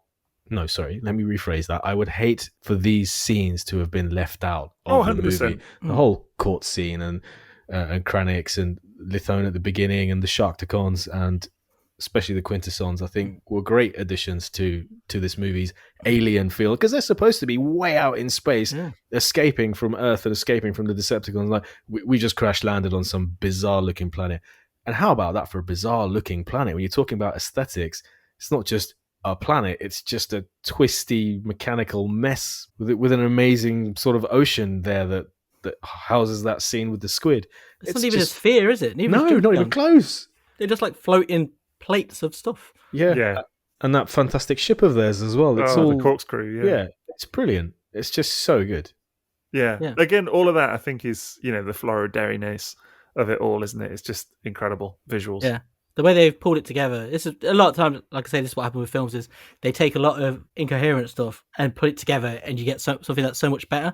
Like the way this film moves from start to finish is so easy to follow. This is one of the things that's really underrated about it, I think, is it never stops to pull you out. There's scene transitions are just coming at you. Aren't they? But even rewatching it recently, I've seen it a million times, but one of the things that struck me is how often scenes follow one. It doesn't then divert to some other plot line for half an hour. It's often it'll be Autobot City's here, then it will go to the next scene, which is still Autobot City, or something like that. But it's very coherent. I mean, I know people will, after watching it 100 times, will pull it apart and go, oh, that doesn't make sense, or that's weird. But when you watch it once, or even many times, it carries. There's nothing that makes you go, stop and go, that doesn't make sense 100%. or jar at all. It's a very streamlined movie, actually, in a way that a lot of movies are not. That's what I wanted to say earlier. Exactly, with the runtime that it has, how quickly it gets through it. Oh, man. It's incredible sometimes when you're watching it and you see what runtime you're at and you think, oh my God, it's been 25 minutes or something and how much has happened. But they make the most of every line of dialogue, every scene has its purpose for being there. They don't dwell on anything, and there are probably a couple of moments where, all right, it could just stand to linger for a second longer, but it's fine. It just moves at a breakneck pace and it just carries you along with it. It's really economical with groups of characters. That was one thing that really stands out. It puts several groups in together, but they're never, I don't think any are underserved or lingered on too much. It's just right. They just group them off, but they all work together in their own storylines. They all have enough to say and do without it ever being, one gets too much focus or somebody is completely underserved. There are quite a few characters that pop up and die for others, but the main cast, to say how many there are, when you think about even just Ultra Magnus, Cup, Hot Rod, all of these characters going off together into groups, and you would think a lot of times films, they do it in this film where they send them off into different places. So it would normally spawn different plot lines, but these are resolved really quickly. And it's not one detracts from the other. It's you go, oh God, I just want to get back to this other one. Whilst this one is trying to pad it out. It never feels like that. It just feels like they've gone off and they're coming straight back together really quickly. 100% agree. I have to go back to what Sixo said about you could do with lingering on some things longer. I mean, when Galvatron finds out that the Matrix has survived on Earth, Unicron tells him, this is Decepticons to Earth, spaceship shot, Earth. I was going to say that is my only bit. That is literally the only bit that jars for me in basically the whole film, because it's the obviously the speed with which he arrives at Earth as well. Because it's you've got the one scene where he's on Cybertron and then he says to Earth, and then literally 30 seconds later they're there, and all right, that might not be real time in the film and all of that, fine, but that is the only bit that when I watch it does jar for me, is the to Earth bit. Other than that, fine. Do you not just think that is because it is a little kids film? It's not trying to sure delve too deep in these things. It really is funny now. I mean, obviously it's just all toys, but even when I watched that out, I really like that because it's so different to what most films do now, where they will linger and try and tell not too much of a story, but they'll focus on something else for a bit. And so I love that sudden just transition of to Earth, and then the music just suddenly like picks straight up, goes crazy, and it's like we're off, and we're like, I like that. It's just moving on. I'm not talking about the timing. It's just that 2-second shot of the ship. Just go, that's it. Yeah. Like right in the middle of those two scenes. You could have just dropped that, and it would have been seamless. I think it just has this wicked sense of agency that the way that moves, it's like going, and then suddenly it's there. Too much. It's just wicked. I think Max like is that. right though. You could just not have the shot of the ship flying through space, and it would be fine. It would end with him saying to Earth, and then the next time you see them, they've arrived at Earth, and that would somehow your mind would fill in the blanks. You don't need it there. It is a very quick transition. It's the equivalent of hearing footsteps and the car starting and it driving off when you're not looking at it. It's one of those. It's almost like they felt a need to tell you how it got there. Like we're in the ship that flew. It is. It's a weird. This way. A weird transition. He went to the left. It's the right, mate. Yeah. Brilliant. It's just the only bit in the whole film that always jars for me slightly. I can't explain it, but it's funny that you'd also picked up on it, Maz, I think. But every other bit I think is great. And Liam, I totally agree with what you were saying about kind of how they split off and stuff, because I think a great example of that is Cup and Hot Rod, quite clearly, who have had their moments already in the script. But this film would not be what it is if you didn't give those two characters time to kind of breathe together a little bit and have the relationship that they do, and to kind of spend that little bit of time together. And I think the fact that they crash land and, Hot Rod is put in a position where he has to save Cup and has to, Cup has to be vulnerable and all of that. It all kind of works in the sense of the arc that they go on and everything. I love the fact that the Dinobots go with them, but equally the Dinobots don't need a lot, but they get their one big scene in this film, other than stuff like, the bit with Unicron and that. They get their one kind of scene together that is brilliant. And it's very efficient with how it does it all, but it works. Yeah. I really like the way they cut to Hot Rod saving Cup really quickly, because it follows not long after the Optimus Prime death, doesn't it, where Hot Rod's involved. So you don't get this long protracted thing of him doubting himself and then having his redemption moment at the end. It's almost like straight away they're like, no, he's actually a good guy. He's just very unlucky and unfortunate in those events. Yeah. And then they fix it up Cup, and then they just move on. I've heard it said before that the one thing the film doesn't do enough is kind of focus on, Hot Rod dwelling on the events of Optimus's death. I think it's there. It's implied in the scene where he says "forgive me," and it's in the death scene and everything as well. And I don't know. I don't think you would need more of Mortal and Hot Rod. Do you know what I mean? Hanging around and that. You see it in his actions and the way he takes responsibility. And I think actually I've always said that one of my favorite bits of the film is when he's back on Junk, having led Cup and the Dinobots and everybody there. And all of them are saying, there's no hope. We've got no hope at all. And Hot Rod is the one who's like, no, we're not giving up. Do you know what I mean? And I think that's the breakout moment for that character. He's taken on a leadership role by that point as well, hasn't he? Because when he gets off the Quintesson ship, he's the first one who goes over and does the universal greeting, isn't it? Yeah. It's very clear that he's moved forward as a character. Can we just give some credit to Judd Nelson's voice acting for Hot Rod? Yeah. Because in a lot of moments, he really conveys a lot of character. Like when he's mocking Cup the first time for the universal greeting, the way he says it is like, "Oh, we've gone, oh, we Innipong." Just that it's funny, but also when he's stuck underwater and he's screaming out the names of the other people who are on the ship, it's totally believable, and it totally sets the scene correctly for the panic that is ensuing at that moment, especially with the soundtrack as well. Nothing's going to stand in our way. It's just when he sounds like it's from Litho with his Cup, Gribbler, yes, anybody. Yeah, I love that scene. Yeah. And like you said, when he steps out the shuttle onto the planet of Junk, when he just turns around briefly and goes, "What was that universal?" No, don't worry, I've got it. It's convincing dialogue. It's convincingly delivered, and I love it. I love how well Hot Rod is done in this movie, to be honest. Also, a lot of that, I think it's Wally Burr, who was the voice director, who's the director of the voice actors and stuff. And I think a lot of that is him getting them to talk in that way and sort of a lot of those lines. I think it's only Orson Welles where maybe he didn't have so much to do, but everybody else, I believe he did a lot of talking to them and saying, say it like this, I need you to say it like this, and thought it through really deeply. Well, it worked, you know what I mean? Absolutely incredible. And I do agree. I mean, this is Hot Rod's film at the end of the day, isn't it? It's his movie. It's the one where he kind of comes of age and whatever. And it really works in that context. But as you say, it's amazing to me that actually there are so many other characters introduced and developed throughout the course of this runtime. And yeah, I mean, you could spend more time with some of them, but you equally don't need to. No, and interspersed with the development and use of regular characters like Blaster and Perceptor in a way that is completely in keeping with the tone of the whole movie. Yeah, 100%.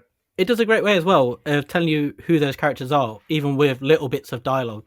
Not like their deep backstory, but just the way Cook talks, say, about his war stories. It's very obvious straight away. Old soldier guy, that's veteran. Everyone sort of laughs at him. He's like the old man, like the granddad. Everyone goes, oh, telling his war stories. But it's very good like that, all those characters. Same with Hot Rod. He's obviously the impetuous youth character, but not over the top of it. Ultra Magnus is the confused, unsure of himself bloke. It's very easily conveyed and quickly just with the dialogue they have. Yeah, I don't see him as confused. I've just found him as finding himself. Not confused. Yeah. I think it's just out of place. I think it's just very much the wrong guy, the right place, guy, the wrong time. Yeah. He's so decisive in the movie. Like the first time you see him, he's just directing everyone. You do this, you fix that, you go over there. Let's get this done. Okay, you didn't manage to get them on the shuttle. Fine, you do it. You do this instead. And then just did he have to detonate 3/4 of the ship? That was his decision in the moment. Bam, this is what we're going to do.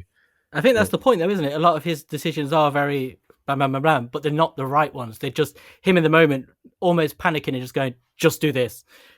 Just like going, do this, do that. It's not necessarily that he's got much choice or time to think, but he's obviously under a lot of pressure and it's showing, it's cracking a bit. What would you have done differently as Magnus? There's a question. Go on, Liam. What would you have done differently if you were in charge? I wouldn't have let them detonate 2/3 of the ship. I'll say that. What would you have done instead? Would you have let them detonate 4/4 of the ship? Look, I'm not a career soldier. I'm just saying. That's the thing. Like, you look like, what did Magnus really do wrong? No. And then he ensured everyone else's safety when he wanted to unleash the power of the Matrix. They were never going to beat the Decepticons on junk. No. To be fair, he doesn't really do a lot wrong. He's just on the back foot a lot of the time, isn't he? So, and he does get them through, and he does ultimately sacrifice himself instead of getting the rest of his team killed and whatever. So it has become unfairly stuck with the "I can't deal with this now" line, hasn't he? It's just like it's become his whole personality to some degree. But that's exactly what you do. You wouldn't dwell on that. You just save the people under your immediate command. That's exactly what you would do.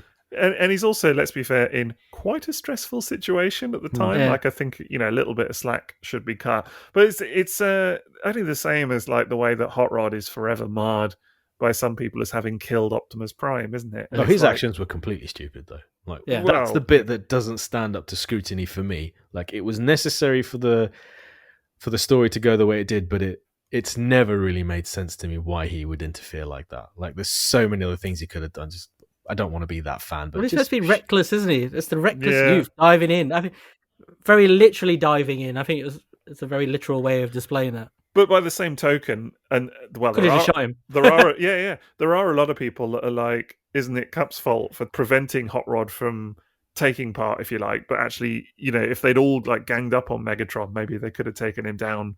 More. I don't know. It all is what it is. Ultimately, it's part of the script, isn't it? That these characters need to go through in order to kind of get to where they're going. But have you seen that spoof redo of that scene where Megatron reaches for the gun and Prime just shoots him? Just movie's over.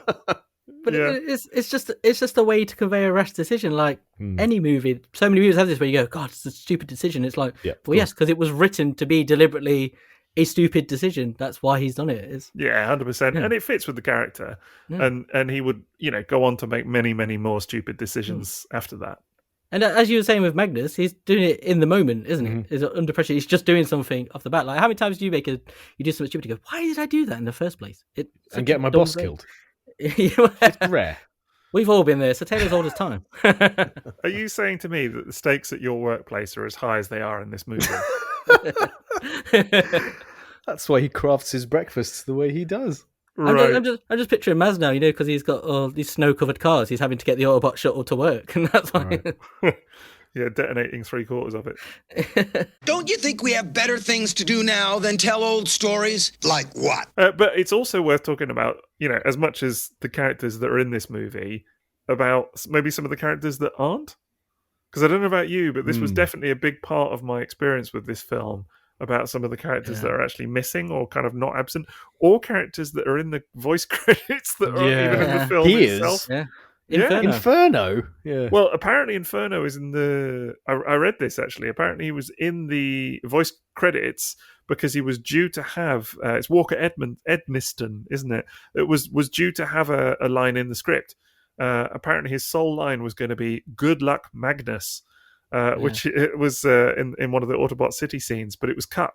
So, and then he was kept in the credits, but Inferno doesn't appear. I think Inferno... Is it Inferno or Grapple that you do see in the Battle of Autobot City? It's Grapple, isn't it? Grapple. Very briefly. He's got the gun, hasn't he? You just sort of see him firing. But you can tell when the movie was being produced, can't you? Because it's a lot of the season 2 Autobot cars that are missing. I know they were supposed to have a scene, but it's weird because obviously the Coners are there, but then the combiners aren't there. The combiners is the one, isn't it? The combiners is Omega the bit Supreme. that people always mention. Omega Supreme, all of those.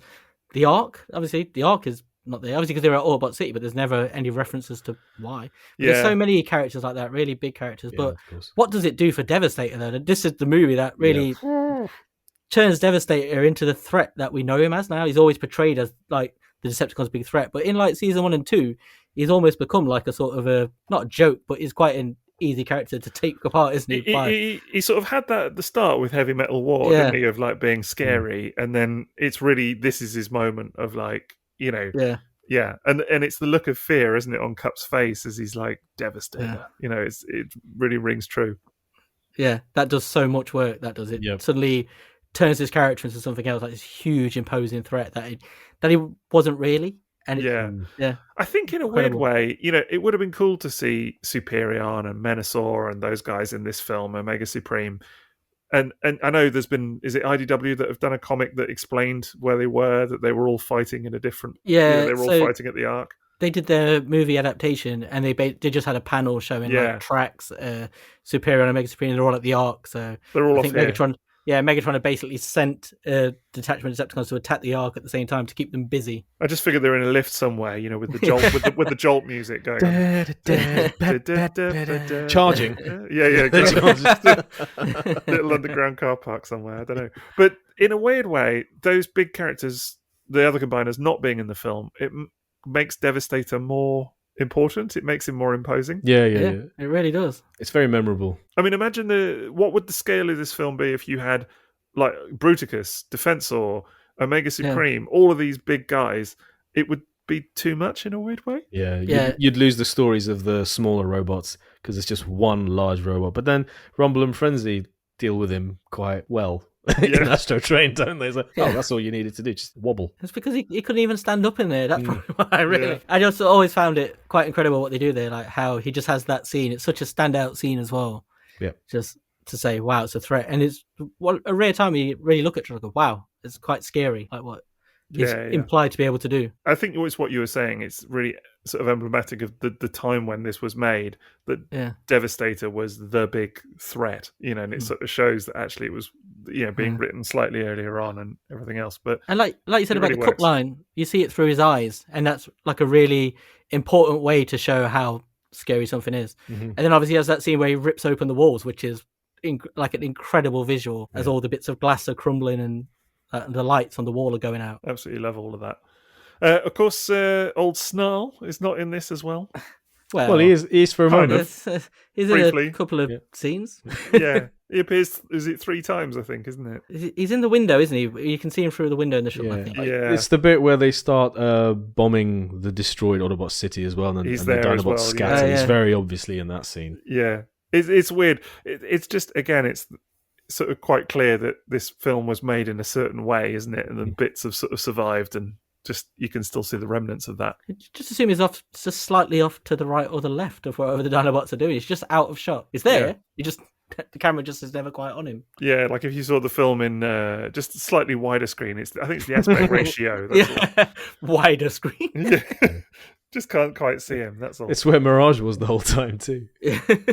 I do love though some of the scenes in Autobot City where you get glimpses of some of those characters, the older crew. I do sometimes wish there was maybe a bit more of that. That's the only thing I'd say. Like again, we'll talk about deleted scenes more another time, but there's the very famous one of like a lot of the crew, the old crew, with Magnus teaming up to fight Devastator and things like that. There's a guy actually on Twitter who has worked on some of these animated storyboards and things. And again, we will do a mini-sode on this, but it's worth giving him a shout out.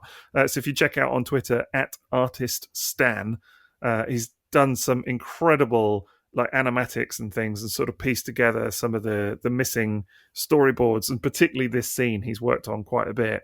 And it really just adds a touch of what was going on, because there must have been thousands of little moments that we don't see, and there's bits with some of the Autobot cars and things, turning up on Magnus's trailer, Megatron killing Mirage. There's things like that as well. There's Dirge being planted into the ground upside down by Prime. I remember that. That'd be my only thing, is that I kind of wish that there was more of that. Of course, we would say that, wouldn't we? We would have 84, taken 85 an hour of scenes like that, wouldn't we? Yeah, for sure. If they wouldn't have advanced the plot in the slightest, but we would take it. I'm quite glad, because then it means they didn't die. Yeah, true. Yeah, it's like Shockwave, isn't it? That that Shockwave was supposed to die in the script, and then you see Unicron's hand crush Cybertron, and supposedly that's when he dies, and he never appears ever again. But canonically, he's kind of still alive. Yeah, he's lingering. But you see the remnants of part of that scene, don't you? When Optimus Prime and Megatron first face off, and they have to one shall stand, one shall fall. That's the bit where that would have taken place, isn't it? That's why they're inside. Yeah, that's literally that weird corridor. Yeah, definitely. I love all of that though as well. I love all of those kind of the bits that kind of go into it that make it the final product that it is, even if they're missing. I think it's fascinating. I wonder if they had been inserted, whether the touch sequence would have been quite as great, because that obviously would have taken apart during that, wouldn't it? So you would have had those bits with the cars talking during that whole sequence when Prime is running people down. It would have been very different. Yeah. I don't think the touch as a soundtrack would have started quite what it did, or not, because it wouldn't have been about Optimus in that moment. It would have been about many more things going on. To accommodate that scene and happening, that would have had to have been a much extended scene, wouldn't it? And bits happening in different places. Yeah, you would have got more content, but I think it's possible that it would have taken away from the focus of the story, which at that point is Optimus's last hurrah, isn't it? Yeah. Speaking of the touch, it's so emblematic of how catered to we are now with all of this Transformers material and product that we have, that there was a time when Dirk Diggler singing the touch in Boogie Nights was a moment where you're like, it's a connection to Transformers the movie, this wonderful thing that happened in my life. But nowadays it wouldn't land or hit in the same way because we are so well catered for. But that period of time in the 90s when this was just in your memory and getting the soundtrack and all this stuff made it so almost a more magical period for this movie, because it was such a special connection to your youth and to Transformers. But now it's like, which DVD will you buy? Like which Blu-ray? Which it's more saturated. Yes, a rare reference to something that we loved, wasn't it? Back then, those little references were really few and far between. They were valuable. They were validation for this thing that you loved, and nobody knew that you loved. But it was just that spark of nostalgia was starting to turn into something more proactive in your life. The touch as well, not written for the Transformers movie. It's written for Cobra. It was, wasn't it? Yeah. It does work perfectly in this, though. Either that or Sabotage by the Beastie Boys. One of your finest Twitter moments. Yeah, indeed. Yeah. I knew you had potential, lad. So, I mean, it's worth talking about then that Optimus Prime bit kind of leading up to his death. I know we've touched on it and everything, but M.A.S., you can talk about Starscream's death a bit if you want as well. They were both chilling to me, like the death parts, but they also both followed those characters' greatest moments of victory that they had been striving for the entire series up to that point. Yeah. Like Prime's existence to remove Megatron or to protect against Megatron, he'd done it finally. He defeated Megatron, in my opinion. And then Starscream had finally gotten rid of Megatron, and I'd wanted that the whole series. I was so rooting for Starscream since day one. And you were the one person rooting for Starscream. Yeah, maybe that's why I was able to find his toy in 1985 while like all the other main characters had sold out. But yeah, so they'd had their moment. That was it. They had achieved, but then immediately had it taken away from them. So it was closure, but maybe just a little too severe for those guys. But Prime's death was, it was orchestrated in a way that you wouldn't change it now, would you? I know. And again, it's probably why this franchise lasted as long as it did. Is that one moment is such a touchstone for so many people and an instant pop culture classic that without it, I don't think it has the same effect. Completely not the intention, but the original decision maker on that will probably look and go, mission accomplished. I told you it was the right thing to do. Have you heard about our Lord and Saviour, Rodimus Prime? New toy. Summer 1986.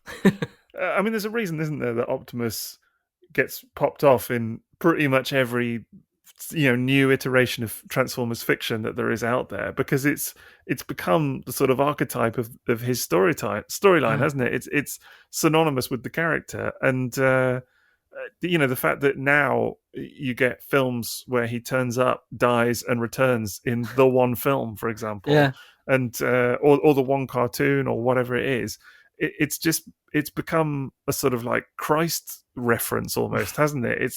Whereas it clearly wasn't intended in that way when this was written. They weren't going to bring him back.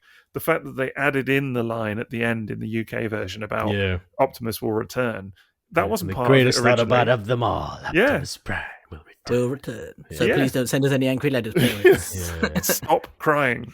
Calm down, Liam's mum. Have a box of toys. I was very upset and very stunned at the time. But I bet she wrote letters. You know what? Like, if you look at people coming into the fandom, she wrote, definitely. For any other iteration of Transformers than G1, younger people, like, just imagine, like, they can't quite comprehend the impact of Optimus Prime dying, what that was like at the time, because he dies in everything now. So he's coming back. It's already happened. Whereas that first time, it was uncharted territory, wasn't it? Mm-hmm. He wasn't supposed to come back, and you didn't know. Well, yeah, that's the thing, is that it's easy now to think in context, he was back, in season 3 and then back properly at the end of season 3 and whatever. Just imagine a world for a minute where that was not the plan, because it wasn't, and I know we've talked a bit about Dark Awakening before, and it's not the subject for tonight, but they bring him back as this kind of zombie, that's sort of half dead or whatever, and then they blow him up in like the most ridiculously over the top fashion, and it really is he's actually dead now. Stop writing letters, please, because we got you. You had your Optimus Prime. Now leave us alone. Yeah, and even that wasn't good enough, and people still kept complaining. So they had to bring him back full time. And I just think that all of that is, as you say, uncharted territory is probably the right way to look at it. Because I don't think until that point there'd been this sort of phenomenon of kids, especially, almost dictating the course of a character like that. Yeah, there's a weight to it. It's like if you had never watched Star Wars before, and the first time you hear that Darth Vader is Luke Skywalker's father, it's like a shocking moment, and everything stops. I remember that moment. Yeah, but it's a shock, isn't it? And that's what this is like. But when you see him die now, it's not like that. Because like, he's coming back anyway, and it's too big. It's not like a sea change. Like here, when he died as well, you could feel it was a change for the franchise because of all the new characters. Yep. It was clear we were moving on. Whereas now it's just part of a short-term plot line, but you're very aware of that from the start. So yeah, such a profound moment. Like it really is one of those iconic pop culture moments which has transcended the franchise. I always felt that there was, as much as you say his ultimate victory, M.A.S., I always felt there was a sadness to Prime's death beyond just him dying, because Megatron ultimately survived. Yes. And all right, yes, he was reborn and still the same dude effectively. And it's the bit where Galvatron is gloating about having killed him that always sort of stuck with me, I think, because it was this feeling of like, actually his greatest nemesis lived on and Optimus is dead, and it's that bit more than anything got me, I think. I find it quite interesting that Galvatron refers to Megatron as almost like a different character, doesn't he? When he goes, I'll crush you as Megatron crushed Prime to Ultra Magnus. And it's almost like Megatron is dead and Galvatron is something different. Yeah. Well, there's been interpretations of both ways, haven't they? That it's the same character, or that Galvatron is a completely new personality and it's just the sort of husk of Megatron, if you like. But Yeah. I mean, to be fair, Unicron does say, "I'll give you a new body." So Yeah. I don't know. You could take it both ways. Yeah, and also the consistency in the I belong to nobody from before and after the reformatting kind of ties it together as the same person's character journey. And the bit with Starscream, of course, here's a hint and all of that is very much, this is not someone that is messing around anymore. Do you know what I mean? Yeah. This is someone that's like, I'm done with you now. Do you know what I mean? And of course, it's a pity you Autobots die so easily. What a line. Yeah, absolutely. I always think of them as the same character. To me, it reads that way. But I can understand why some people, kind of go a different way with it or whatever. So, and Starscream's death, in the same way, always struck me as sad and shocking. Yeah. Because, I think so. Again, because he got what he wanted, and then for like 5 minutes. Then he was removed. Yeah. There's a real horrified look on his face as it's happening as well. It's like a real shock, isn't it? And horror. Yeah, completely deserved, though. Yeah. You know what I mean? Dawning realization. That's what he's got, isn't it? Yeah. I think the fact that it's permanent as well, like, all right, they bring him back as a ghost. Yes. Which is a bit silly, but that in my opinion is one of the more silly elements of G1. Do you know what I mean? Like, just don't do that. Just don't bring him back as a ghost. No, I'm sorry. Kind of funny, I completely disagree. I simply would not change that. I think they really got rid of him because they wanted to stop using Chris Latta, wasn't it? Because he was causing them so many problems to keep bailing him out of jail to get him into recording sessions. So that's why Starscream was written out. Is that right? I hadn't heard that, actually. Yeah. So I was reading the thing from one of the writers and they said we used to have to go and bail him out of jail, drive him to the to the recording studio, and I think he was just becoming such a problem because I think at that time he had a lot of drug problems, if I remember correctly, and so they just decided to write him out. But obviously he was so popular, they then brought him back. Yeah, just can't see a version of the movie where he survives though. No, it's just no version of that works for me. It makes total sense that he dies. And it's a great moment, and it, in a way, it's sort of it's the last real shocking moment of the movie, not of the in terms of character deaths and things like that, isn't it? Because all the other deaths precede that, really. I guess you've got Ultra Magnus and things like that, but he comes back straight away, so it's not kind of on the same level.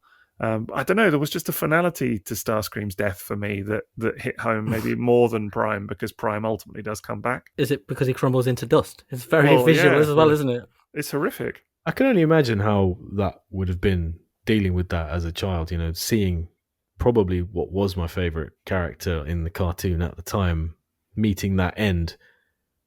I don't remember exactly how I felt, but I think at that point, after seeing Prime die, I kind of resigned to this sort of thing. I don't think I even registered that Ironhide, Prowl, and these guys had been slaughtered at the start of the movie. It's not those that I remember. It is these two deaths that really stood out. I can't remember how I felt, but I can imagine I would have been super disappointed that he didn't win, because that was what I'd always wanted. Right. It's quite neatly done though, because you have Megatron who's finally killed Optimus, and it's taken away from him as he's stripped out the shuttle, and then moments later Starscream, who's finally won as well, has it then taken away from him. And his victory is quite an interesting way. The shuttle deaths as well is just that. I think there's that moment where I was like, oh my god, what is happening? So early on too. Yeah, the fire breath. Yeah. It's the Prowl's face is the one that gets everybody. That's more than Ironhide even. That's the one. I think Prowl's face is the bit where he's just smoke coming out of his eyes and his face and everything. Yeah, it's a really interesting thing with the deaths in this film. Is almost everybody dies in a different way. Like Optimus Prime turns grey, Starscream turns to ash. They, it's not consistent, is it? Like obviously Prowl's mouth sets on fire for some reason. It's just whatever is the most horrific thing in the moment. That's literally it. Magnus is quartered. Yeah. But when you see Wheeljack and Windcharger, they're still in full colour, just dead. Yeah, the Windcharger and Wheeljack thing, in some ways, is sort of almost more shocking because they don't even get given a moment of glory or anything like that. No. That's literally the only time they appear in this film, and they are a corpse. But they do get a moment of mourning. With RC, that one moment. There's a lot of little impactful stuff like this in this film, where little moments, like we're saying with the Devastator thing, where it's conveyed really neatly like that, I think, like emotionally. Yeah, I think that's a very clever moment because, again, there's a line of dialogue that's running over the top of it, of Springer talking, but they still take that beat to just have her be sad in that moment. And it says everything about what's going on. Yeah, it really does, yeah. I found the acid deaths more graphic than anything. Oh, Yeah. Those were really, I remembered those very clearly. The screams. Yeah. Oh yeah, that too. Yeah. And the Yeah. That's you've done that very well. Incredible. That was excellent. That was really quite impressive. Just having a mini-sode of you doing sound effects for the movie. Exactly. I really want you to recreate some more sound effects now. Amazing. But that scene was really stressful, wasn't it? With Daniel and Spike and the acid pit. It's like moments. It's legitimate. I know people hate on Daniel as a character, but that scene is one of my favourite. Yeah. in the It's whole amazing. It's a really amazing scene with the music and everything. When he thinks he's responsible for Spike dying, that moment when he looks away. It's the dialogue of Spike's voice actor when he Spice Boy. Spice Boy. I really did say Spice Boy there, didn't I? Yeah. I think I did say Spice Boy. Spice Boy. That's sort of undermined my point now. But I was going to say the moment when he shouts "Hurry!" Yeah. It's just incredible vocal performance. Honestly, I think so. Yeah. It's a nice switch as well from the way he's trying to explain to Daniel how to do something. But it's not like you would sort of see normally in things like this. They talk to him nicely and then say, it's not your fault or something like that. He's just very much like, I'm stressed. Hang on a minute. Isn't Spike in his own blooming exosuit? Why didn't he shoot the cover down? That's a good point, actually. Maybe it's been deactivated. I'll make my son do it. From down there. A life lesson. Yeah. Got to learn. You must be gutted if you're the people who've just, gone into the acid as well, as the lid shuts above him and he's like, Sunday again, Daniel, Jasmine cliff jumper behind him, like, no, Spike, really, could you just, no, I'm going to teach Dad. No, he's got to learn. He's got to learn. It builds character. Yeah. While Hubcap is melting in front of them. I've often heard that about it's supposed to be Hubcap or whatever. I don't think that's an intentional thing, is it? No. It's just a generic dude that looks a bit like Hubcap. Because his face has gone orange. That's why. Yeah. And Beachcomber, supposedly, sometimes people think he's there as well, don't they? But again, I think it's just a Beachcomber looking bot. Keechbomer. Yeah, exactly. Cubhap. Kebab. He was, wasn't he, by the end of it? By the end of it. Shish kebab. Shish kebab.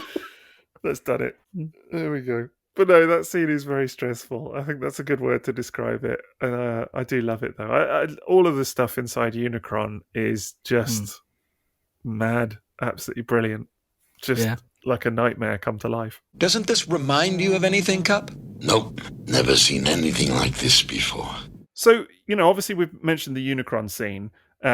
What have been some of your other, like, real standout moments from this film? I mean, we've talked about quite a few of them already, but when you think of this film and kind of the impact that it's left you with, what are some of your kind of key moments? Rodimus running at the end, and they spot him running with everything going off behind him. Yeah. And arriving and giving the commands and turning into that vehicle mode. That's the reason I do running poses on my toys, is just to try to recreate the evocative image of this hero. The run. Yeah, doing that incredible run. He's done his bit for everybody. He's saved everybody. And he looks the business as well after opening the Matrix. That is probably the standout scene for me of the whole film. Everything with Rodimus, basically. Yeah, it's Rodimus Prime. The 30 seconds of him we have, yeah. He just get that great scene, doesn't he, where he obviously transforms for the first time into his Space Winnebago caravan thing. Which, don't lie, that blew your mind. Yeah, oh, it did. Yeah, I love all of that. And that I knew you had potential, lad. Yeah, the music as well, the lights, the teal behind him, Unicron falling apart.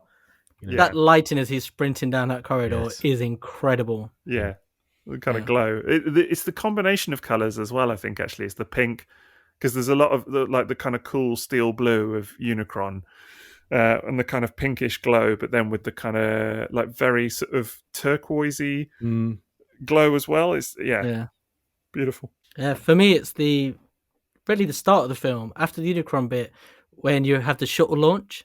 And you have that whole sequence of like Laserbeak turns up with a little spy camera, and you see the Dinobots underneath, and everything's moving, and you've got the narration going over the top, and then you have that uplifting moment when Optimus Prime is, they're going around the moon bases. Yeah, the music and checking in with the dudes. Because it's building in the background really slowly. Then all of a sudden it just shifts up, and then you've got Ironhide going, your days are numbered now, to Creeps.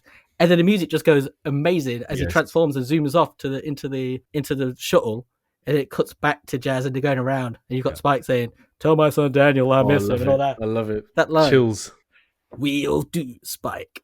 Oh, you mentioned Laserbeak's camera. Did you notice The that when noise. the camera comes up? Yeah, and also Yeah. all the technical details on the inside of his head when the camera pops up. But that's it. Like so much of that, like I was saying about the Dinobots, when you can see them just barely as Laserbeak's looking down, and there's obviously, I don't know, ammunition or something being loaded into crates or whatever they're doing, some sort of factory. But the more you look at it, it's so detailed. There's so much happening. And like you say, with the camera comes out, it animates, and then you cut to the inside of the shuttle base. And you look around going, look at those chairs. Even the chairs have got super high detail. All the computers, all the buttons. All the buttons look really satisfying to push. I'd love to push one of them big buttons. But yeah, it's just a spectacular scene, and the music just lifting with it.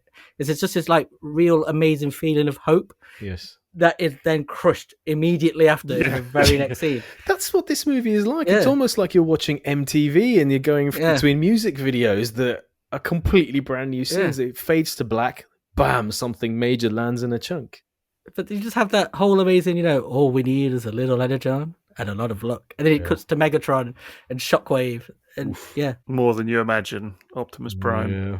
you just have this amazing feeling of hope that is instantly switched into this feeling of uh-oh and foreboding based on Megatron's line. Yeah. It's really incredible. It's a good shout. Mine is, well, it's difficult to pin it down to one particular moment, but it's a 6-minute part of the film. And it starts with Hot Rod, look, there's a hole in the shuttle. Yes. Yeah. The next 6 minutes are basically the most perfect part of any film I've ever seen, in my opinion. It's just everything to me. And do you know where the 6 minutes ends? And this is, I had to look it up because I was like, I can't believe it's such a short bit. It's let's hope so, because if they don't, we're all going to end up looking like burnt out toaster ovens. Wow. From those two moments, 6 minutes. that is 6 minutes of film. Wow. Everything that happens in that 6 minutes is incredible. And you think of everything they go through in that time. I mean, I love the bit with Hot Rod and Daniel just there, where Hot Rod just starts firing on the ship. Yeah. And I love all the bit of like, what's that darn fool doing and all of that. Yeah. The way he runs really to protect Daniel as the mountain just literally blows up around him. Now, hang on a minute. Didn't your 6 minutes actually, like what you meant to say was that it started just a few seconds earlier when Hot Rod does the sexiest transformation sequence ever known? That is a little bit outside of the 6 minutes, but yes. I mean, to be fair, you're right. I would make it 7 minutes and throw in the whole drive up the hill. Yeah, we've got to have the barrier in there, a little to the left. Yeah. Where you see all the random characters. You're like, why is Sunstreaker already there? Yeah, that's true. And then he appears again later. Don't talk about it. Just ignore it. But yeah, the Hot Rod introduction is just about as perfect as it gets. Yeah. And just everything. I mean, you get the little bit with Blitzwing, Let's Burn Rubber. You get the whole bit with Ultra Magnus, which I love. Old timer. Yeah. Not bad for an old timer. You get the whole bit with Ultra Magnus, commanding them all, which I love that scene. Springer and RC. That, man, when they transform, all the buttons.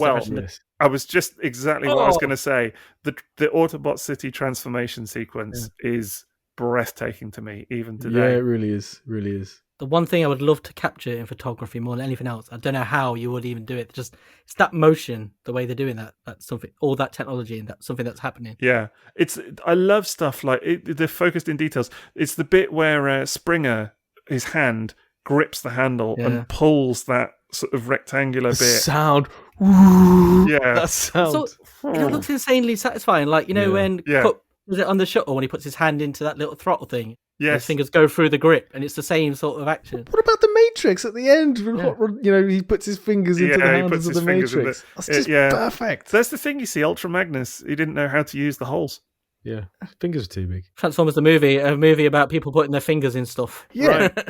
Galvatron trying to open the Matrix. That sound of glass. Oh, the glass sound. Yeah.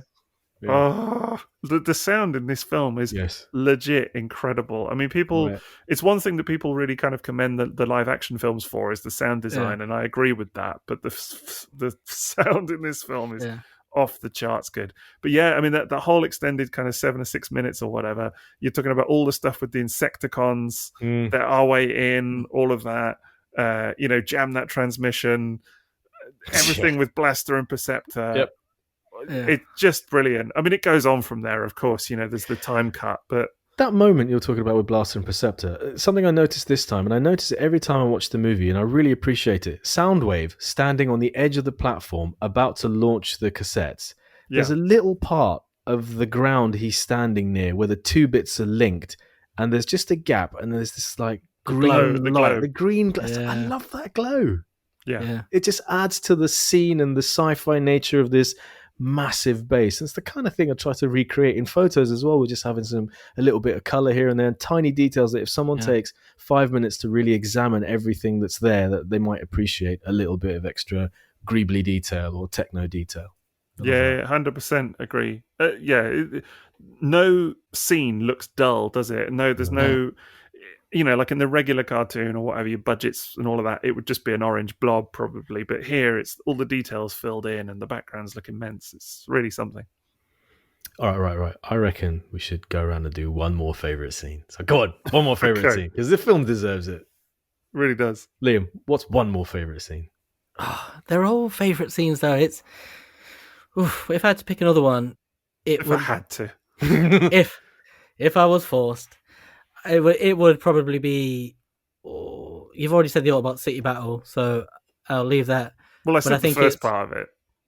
Well, it would be anything from that, obviously, because when I used to get drunk, I used to come home from Rock City, and I'd always put the movie on, and I'd watch it up to when Optimus Prime died.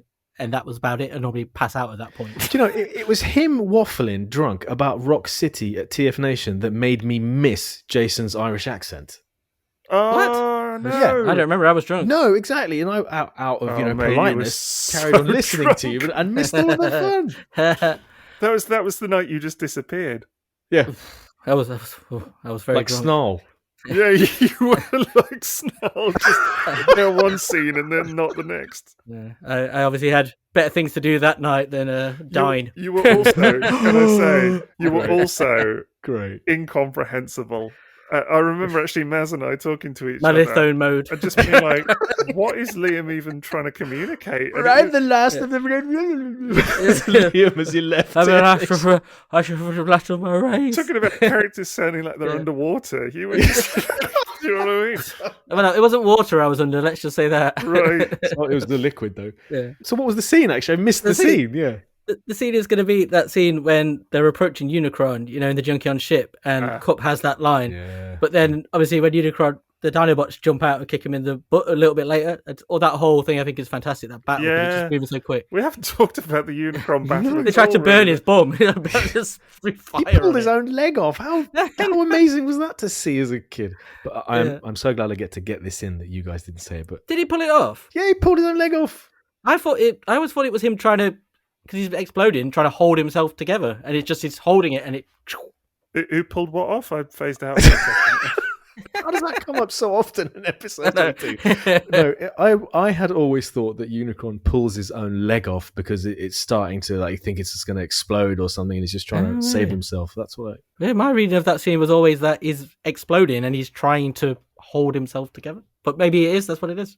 It could be either way. I don't know which is more disturbing, actually. Yeah.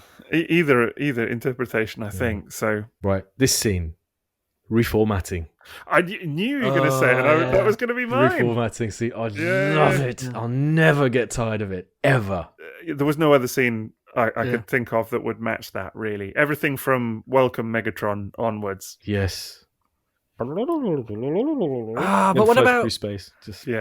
What about the one just before it, when they are fleeing Autobot City? How cool is that? That music Rumble's again. Carrying the gun. Yeah. Outside like the fusion cannon.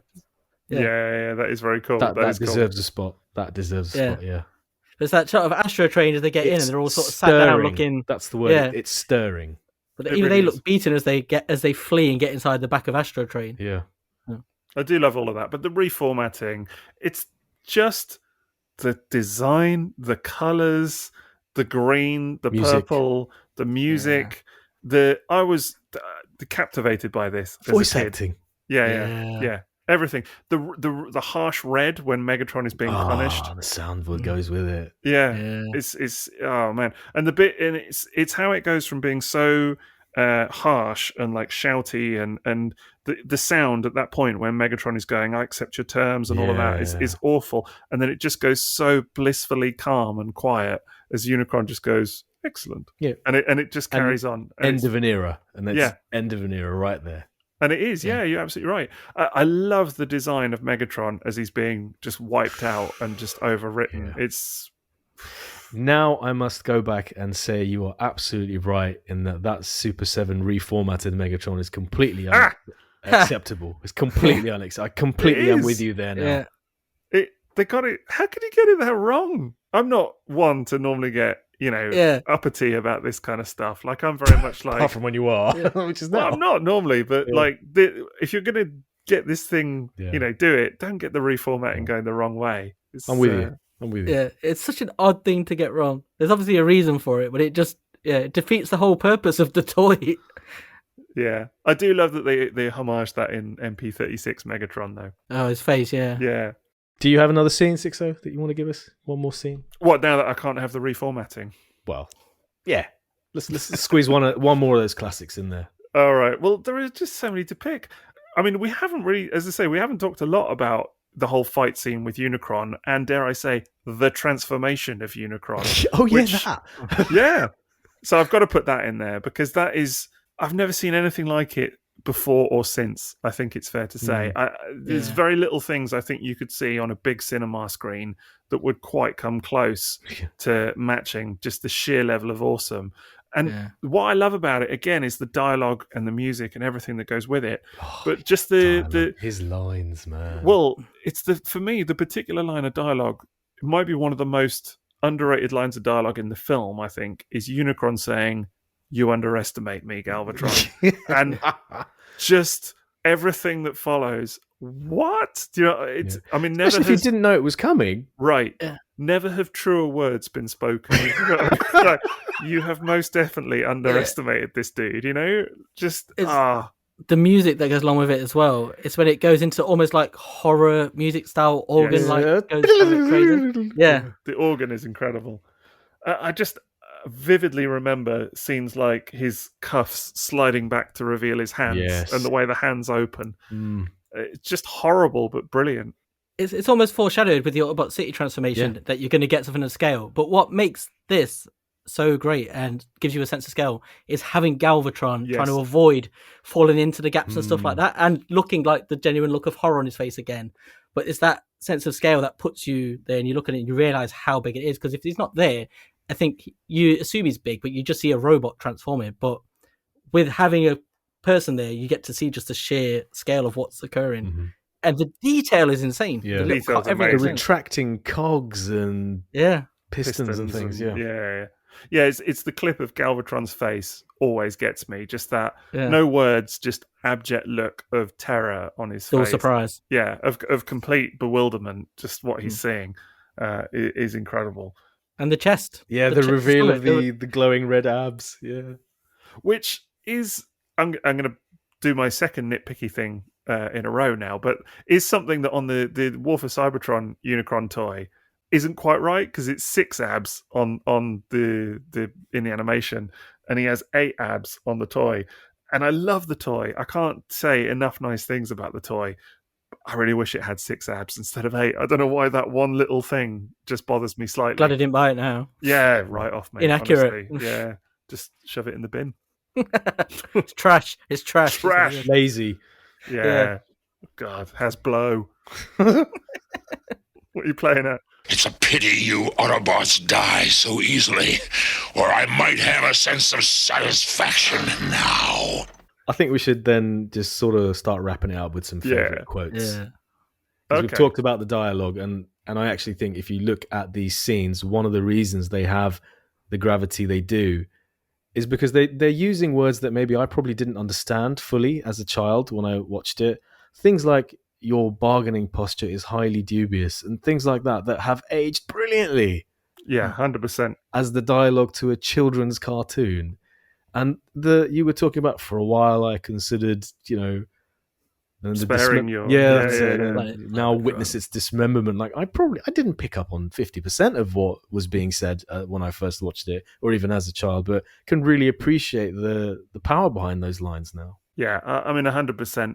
I think things like the dialogue between Megatron and Unicron has always stood out to me as one of the best bits. You know, your bargaining posture and all of that. Yeah. Even things like the way he says, "Nobody summons Megatron, then it pleases me to be the first." You know, it's just such wonderful repartee, served brilliantly.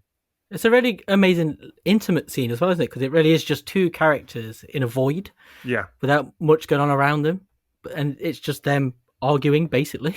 Yeah, and who has ever gotten the better of Megatron that way? Who has ever been able to outthink, outspeak, and out-muscle him really like that in any of Transformers up to that point? Absolutely. Well, a few times in the cartoon, but maybe.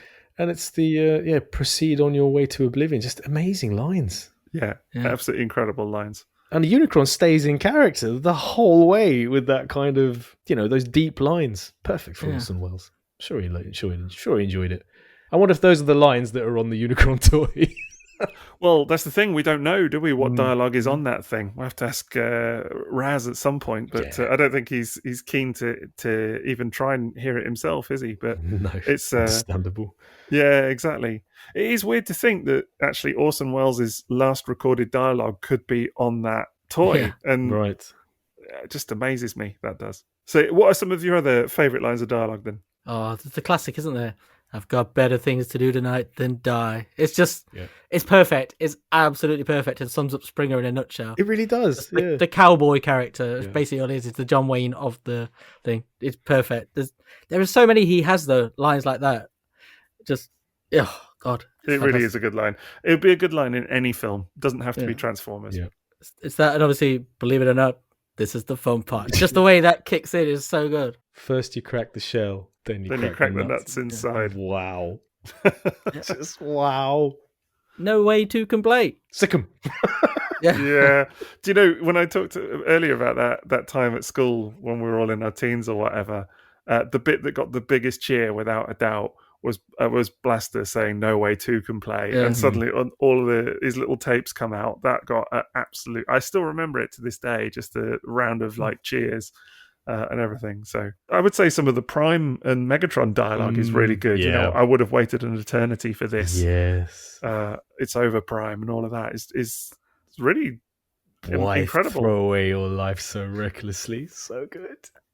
And of course, the scientist who steals the movie with one of the best lines, which is, Ultra Magnus, a cursory evaluation of Decepticon capabilities indicates a distinct tactical deficiency. Yeah, that's very good. Cover your receptors, Perceptor. In other words, Perceptor, we're outnumbered. That line is so good. It's good because it tells you everything you need to know about the characters as well. Yeah. So, it's really good. I do love all the stuff about experienced lad. You should learn to appreciate it. And that dialogue there, I think a lot of the good it's done so far and all of that is brilliant. Turbo Revving Young Punk. It's a classics. All the classics. What about some of Eric Idle's lines? Yeah. Oh, yes. He has so many. You Talk TV? Yes. Maz, I'm surprised so far that you haven't come up with, we can't hold out forever cup, but we can give them one humongous repair bill. I know that's a favourite of yours. I really love Get On With The Ceremony, like from Starscream. I absolutely love that. It's not hard to knock him down. It's get him to stay there. That's the trick. Is that what we're doing now? We're just lines out. We're just going to do the whole film in about 90 minutes of just... Oh. It was inevitable that it was going to descend into that. You can't talk about this film with anybody that loves it without it eventually just turning into a quote fest. I thought they were supposed to reciprocate. So good. I mean, I feel a bit like Ironhide tonight, where every time I look into my monitor, my circuit says, "When are we gonna start busting Decepticons?" And we've briefly mentioned it with the "Why throw away your life," but the "One shall stand, one shall fall," and all of that. Yeah, those lines now have just become so synonymous with the franchise as a whole, haven't they? I mean, they've popped up in the 2007 film, and it's more like iconography now, isn't it? Yeah, 100%. The dialogue itself has taken on a sort of an extra level, if you like, of just representing something to do with this franchise, which is quite something. Yeah. So much of this film defines the franchise in so many ways. I do think, for me personally, I think it is the most impactful piece of Transformers media because of what it's led to. And there's an irony to it that it's a movie that set out to avoid nostalgia almost and just wipe the deck clean. But it's the one that everyone goes back to now to hold up as this sets the standard for what everything should be now. It's kind of crazy. Like, it sets the status quo almost for things. I think you're right. A lot of Transformers media now, not everything, but a lot of stuff can be wiped back. So like even like the Bay movies, for example, have had huge impact, and we've talked about, you know, the 2007 film, and I'm sure we'll come back and do the rest of the series at some point. But you know, those films have their own impact. We must. Did the good one. We did the good one. We've got to do it at some point. We're doing the good one. yeah. We've got to do it at some point. We absolutely should. Hey, Maz, I remember your face and excitement when we were talking about that 2007 movie. Yeah, and you were talking about hotel rooms and things you had. Standees. Yes. Yeah. You loved it. I did. Yeah, don't pretend. But my point was going to be that, you know, those films equally have or had their moment, but then the slate always goes back to its kind of default, doesn't it? Transformers as a whole. Whereas the 86 movie is a sort of I don't know, it's a never-ending touch point for everything that comes after it, I think, in this franchise. It'll never be... the franchise will never move on from it, really. And I don't say that in a bad way. And it probably will never want to. No. Because of just how fantastic and perfect it sits in the history of Transformers and our memories as well. And it engenders emotion in a way no other piece of Transformers media does. And I don't say that just as somebody who saw it as a kid. It just, even watching it now, just the moments in it are so powerful, I think, even to a new person. Yeah. Maybe not as much, but when you watch the Bay movies, they're so much longer and there is so much other stuff like comedy and other things happening, a lot more dialogue. Whereas in this, everything moves with such a punch. And it's like, oh my God, these people are dead. This thing's happening. There's a sense of fear, all sorts of stuff going on. Yeah. And I don't think there's anything like it. And obviously, nobody urinates on anybody. More Than Meets the Eye comes close for me as a comic to evoking similar moments of, I would agree. I have experienced something that this franchise almost doesn't deserve, you know. Yeah, but I think this film, it almost serves as like the highlight reel of G1, because it just feels like everything that was good about the cartoon is there and better. Yeah, this would be the thing you would show somebody, I think, of G1. Yeah, 100%. It is like G1 on its best day, isn't it? It's like the absolute victory lap, if you like, of everything that G1 had to offer. And there are other good bits in G1 as well, of course, but aside from all the goofiness and everything, but this is like just this is at its Sunday best. Yeah, this is that moment when you see your favorite thing done to its best possible level by the professionals. In a way, that's what this feels like. Absolutely. I just love every bit of it. I think it's aged so well, and I love it. Like the first time I watched it, I remember I enjoyed it, but I was a bit wary. But then every time I saw it after, it was like, oh my God, this is great, and it just carries you along with it. And a good movie does that, I think. And I don't mean it's like a great movie, like a cinematic masterpiece, but it was a movie made for kids, for you to just enjoy. And I think on that level, it does everything perfectly. Yeah, I've never loved it more than I do today. I don't think. Yeah, that's great, man. It's beyond your wildest imagination. I do think for us as well, we do get this great sense of nostalgia. We can look at it, and it's such a nice encapsulation of everything you love about Transformers. Definitely. So I think you get to view it from a completely different perspective, but nonetheless a great one. One shall stand, one shall fall. Why throw away your life so recklessly? That's a question you should ask yourself, Megatron. So that's our 50th episode done, for the most part, and we feel like we've covered as much of Transformers the movie as we can like legitimately squeeze into an episode like this. Obviously there's other little bits and details and facts and trivia and deleted scenes that we'd love to talk about, and the soundtrack as a whole, in our Patreon content. And speaking of Patreon, we are at patreon.com/triple takeover. We can find extra content, loads of minisodes and episodes. You can have a say in what we talk about. You can get to episodes early. You can access our Discord channel as well. So there's loads for you to check out there, and it's listed in detail at that address. Another perk is the ability to ask a question that we answer on the pod. And so we have a question from Jordet Walter, who asks, of all the Transformers toys, which bot would you love to see re-released? And his choice is Grand Max. What about you guys? Grand Max is an interesting one. They nearly did it, didn't they? They nearly Very did it. nearly. Yeah, Grand Max reissue. If Encore Fort Max had sold better, it would have happened. But what do you think, Liam? I'm going to go with Galaxy Shuttle. G1 Galaxy Shuttle.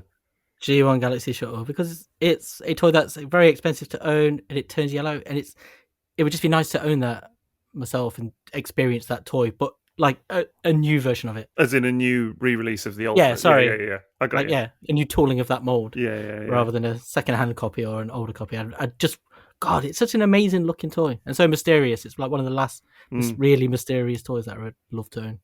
Mine's similar. I mean, it's Grandis, G1 Grandis, for similar reasons, because it's frequently yellowed, hugely overpriced, very, very hard to get hold of. I mean, like when you're talking like tiers of hard to find G1 toys, a lot of the stuff that we spend most of our time talking about doesn't even register versus some of the type of like upper tier stuff, and Grandis is not like the top tier, but it's not far off, I would say.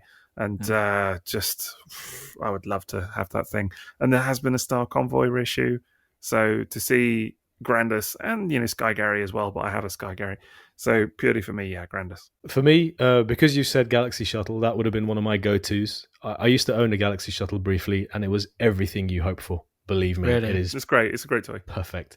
It looks spectacular. I would say G1 Metro Titan or Black Zarek. I would love to be able to own those two from fresh, absolutely perfect at an affordable price. I've owned Metro Titan before. It's everything anyone could hope it to be. Metroplex is great. Metro Titan's better. It's just gorgeous. And Black Zarek, because I so love Scorponok so much. I would love it in those colors, free from GPS, just painted gold. Does it have GPS? No, I don't know. You tell me. News to me. Yeah, I would. What's I would GPS? love that. I've never heard of it. Yes. Well, I would love to have a Black Zarek. So that would be my answer. That or Metro Titan. Excellent choices. Right, and another perk of Patreon is the shout-out that you get at Sixo's Butler and Gold Box Classics. So for our 50th anniversary shout-out... Are you doing this in the voice from Transformers the movie? Yes! It looks horrified, look. Like, oh yeah. No pressure. I'm always trying to do it as Blur, so I can try and do it as something else. And the M.A.S.K brothers, who you might recognize. Just get ready. I'm not really doing that, am I? Yeah. Yeah. No. Oh, yeah. Absolutely. Absolutely, yeah. Built it up a bit now. And a great thank you. Does that even sound close? That's brilliant. Please just do whatever that was. That's great. And a huge thank you to Nick, Danny Roberts, Andy, Preston, Chris, Spiderfather, Adam Shoemaker, Matt, Steve Bruggens, Bad Saturday, Justin Massara, Dave, Darren Purple, Gio Kaiser, Yusufer, John Pearl, Tricep, Anthony Cars, Alec Mayer, Cabanare, Phil G, Jack Bladier, Rhoda Storm, Stuart Webber, Mar, Laser, Big Puma the Hunter, Vegemite Mike, Peter Hamilton, Shenry, Chris Norris, Jesse Marino, Nexus, Jim Owen, Aaron Swiwada, Billy Gator, Andy Gold, Cold Squall, Simon Elvin, Josh Olds, Misha Kid, Cracktastic Plastic, Devastator, Jeffrey Frigg, Nice Side, Birds Andy, Inbound Lee, John Wood, Kyla Wilmot, Tim Banerjee, Campbell, Ben Lewis, Shinsei, Lucas Henkel will return. Mollis Koenig, Malcolm Hobbs, CNC, Rick 56, not CNC Music Factory, Mythic Gears, Zach Lawson, Jason Murray, David Shepard, Esteem, Quick Mix, Josh Bell, Ashbold, Zindios, Christian Hyde, Mark Ali, Andrew Bedley, Graham Moffat, Connor C, Burke Parada, Eric White, Bobby P, Mike Blair, Conor Near, Butt, Tyler Husky, Chris Rodwell, Steve Rodman, Fort Warp, Shawnee Sean, Jim Kinsey, Sean T. Siegel, James Pascoe, Ghost Prime, not Ghost Bulls, Jiggle, MK Tronic, Hordet Walter, Charlie Chappelle, Matty Clark, Jonathan, Paul Sergeant Howard, Alexis Taylor, Windows 6K, Teco James, Tyler Dixon, Jamie Woodall, Ross, Jetfire James, Dog Lunch UK, Saucy Fellow, Absurd Keith, Freedom is the Right, Anthony Strom, Michael Kegel, Big Doug, and a big thank you to our new patron, Hugh McKinney, Thomas Anderson, Squid Catfish, Rob Packerbush, Stevie P, Roy Han, Ellie Nunes, John R, and the greatest patron of them all will return, the M.A.S.K brothers, who you might recognize. Oh my God, this is the greatest moment this podcast has ever had. That was amazing. I was just gonna say we've peaked. Wow. Can you please put the song from Lion I underneath? fully intend to. Yes, I fully intend to. Oh my God, That was insane. That was absolutely brilliant. We've peaked. We have peaked. I didn't expect you to do it. No, I had my hand over my mouth for most of that because I was just utterly agog at what was happening. I was like, what's going on? When I said it, I just thought it was just a random throwaway joke, but that's perfect. But could I also ask? So one of our patrons there. Well, who do we think Fart Warp turned into in the movie? Then was he a scourge or? I hope it didn't turn into anything, frankly. But... Oh man, I just love that you were like, and here's our new patrons from last time or whatever, and then they're going to be listening to this like, oh, okay, this is not at all what I imagined, but hopefully they enjoyed it. We finally became the podcast everyone was afraid we were at the start. Exactly.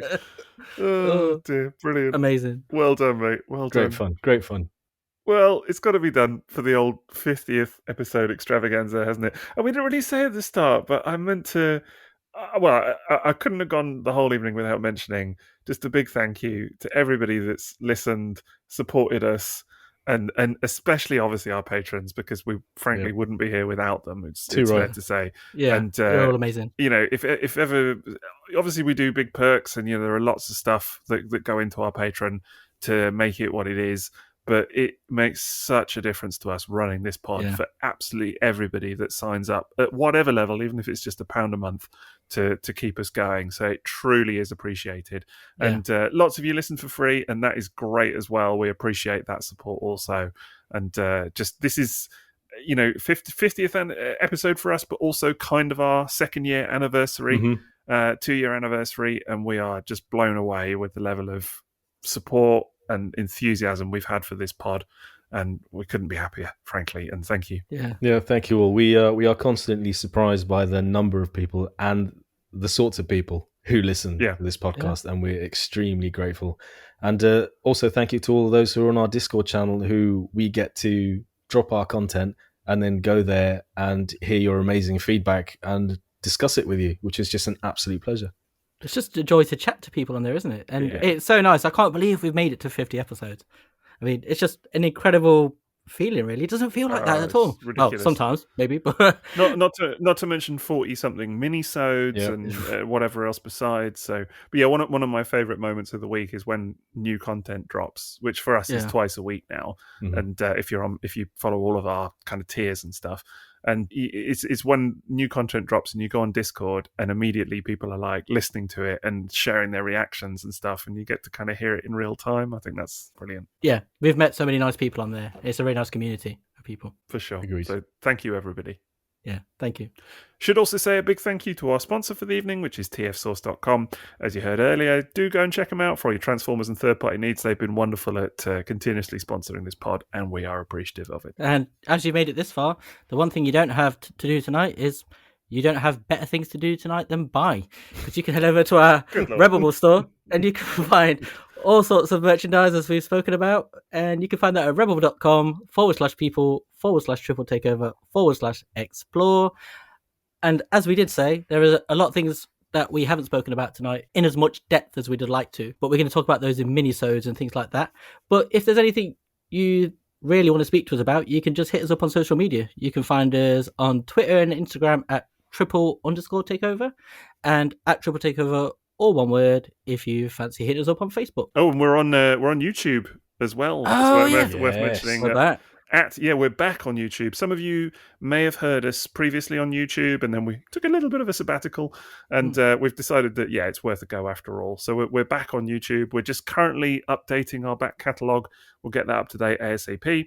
But you can find us on YouTube just there at @triple_takeover as well. Don't call it a comeback, even though I suppose technically it is. But lads, where can they find you if people would like to follow you both on social media? I am at TFsquareone on Twitter, Instagram, and Facebook. Nobody summons Sixo, but you can find me at Twitter, Instagram, Facebook, YouTube, at Sixo TF. You're going to have to change your name on Twitter immediately to Nobody Summons Sixo. I might do, actually. Yeah, I might just go and do it now, and then people will see it and be like, what? And I'm at Toybox Soapbox. Anyway, there's an at.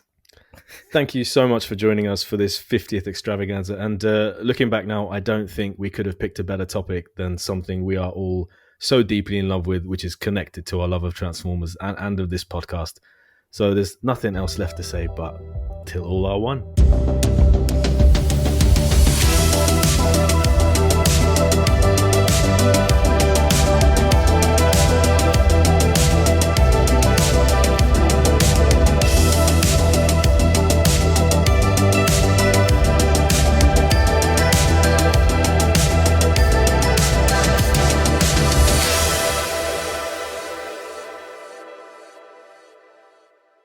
I'd love to have a fiddle with this, honestly. Really would. Yeah. Did he pull it off?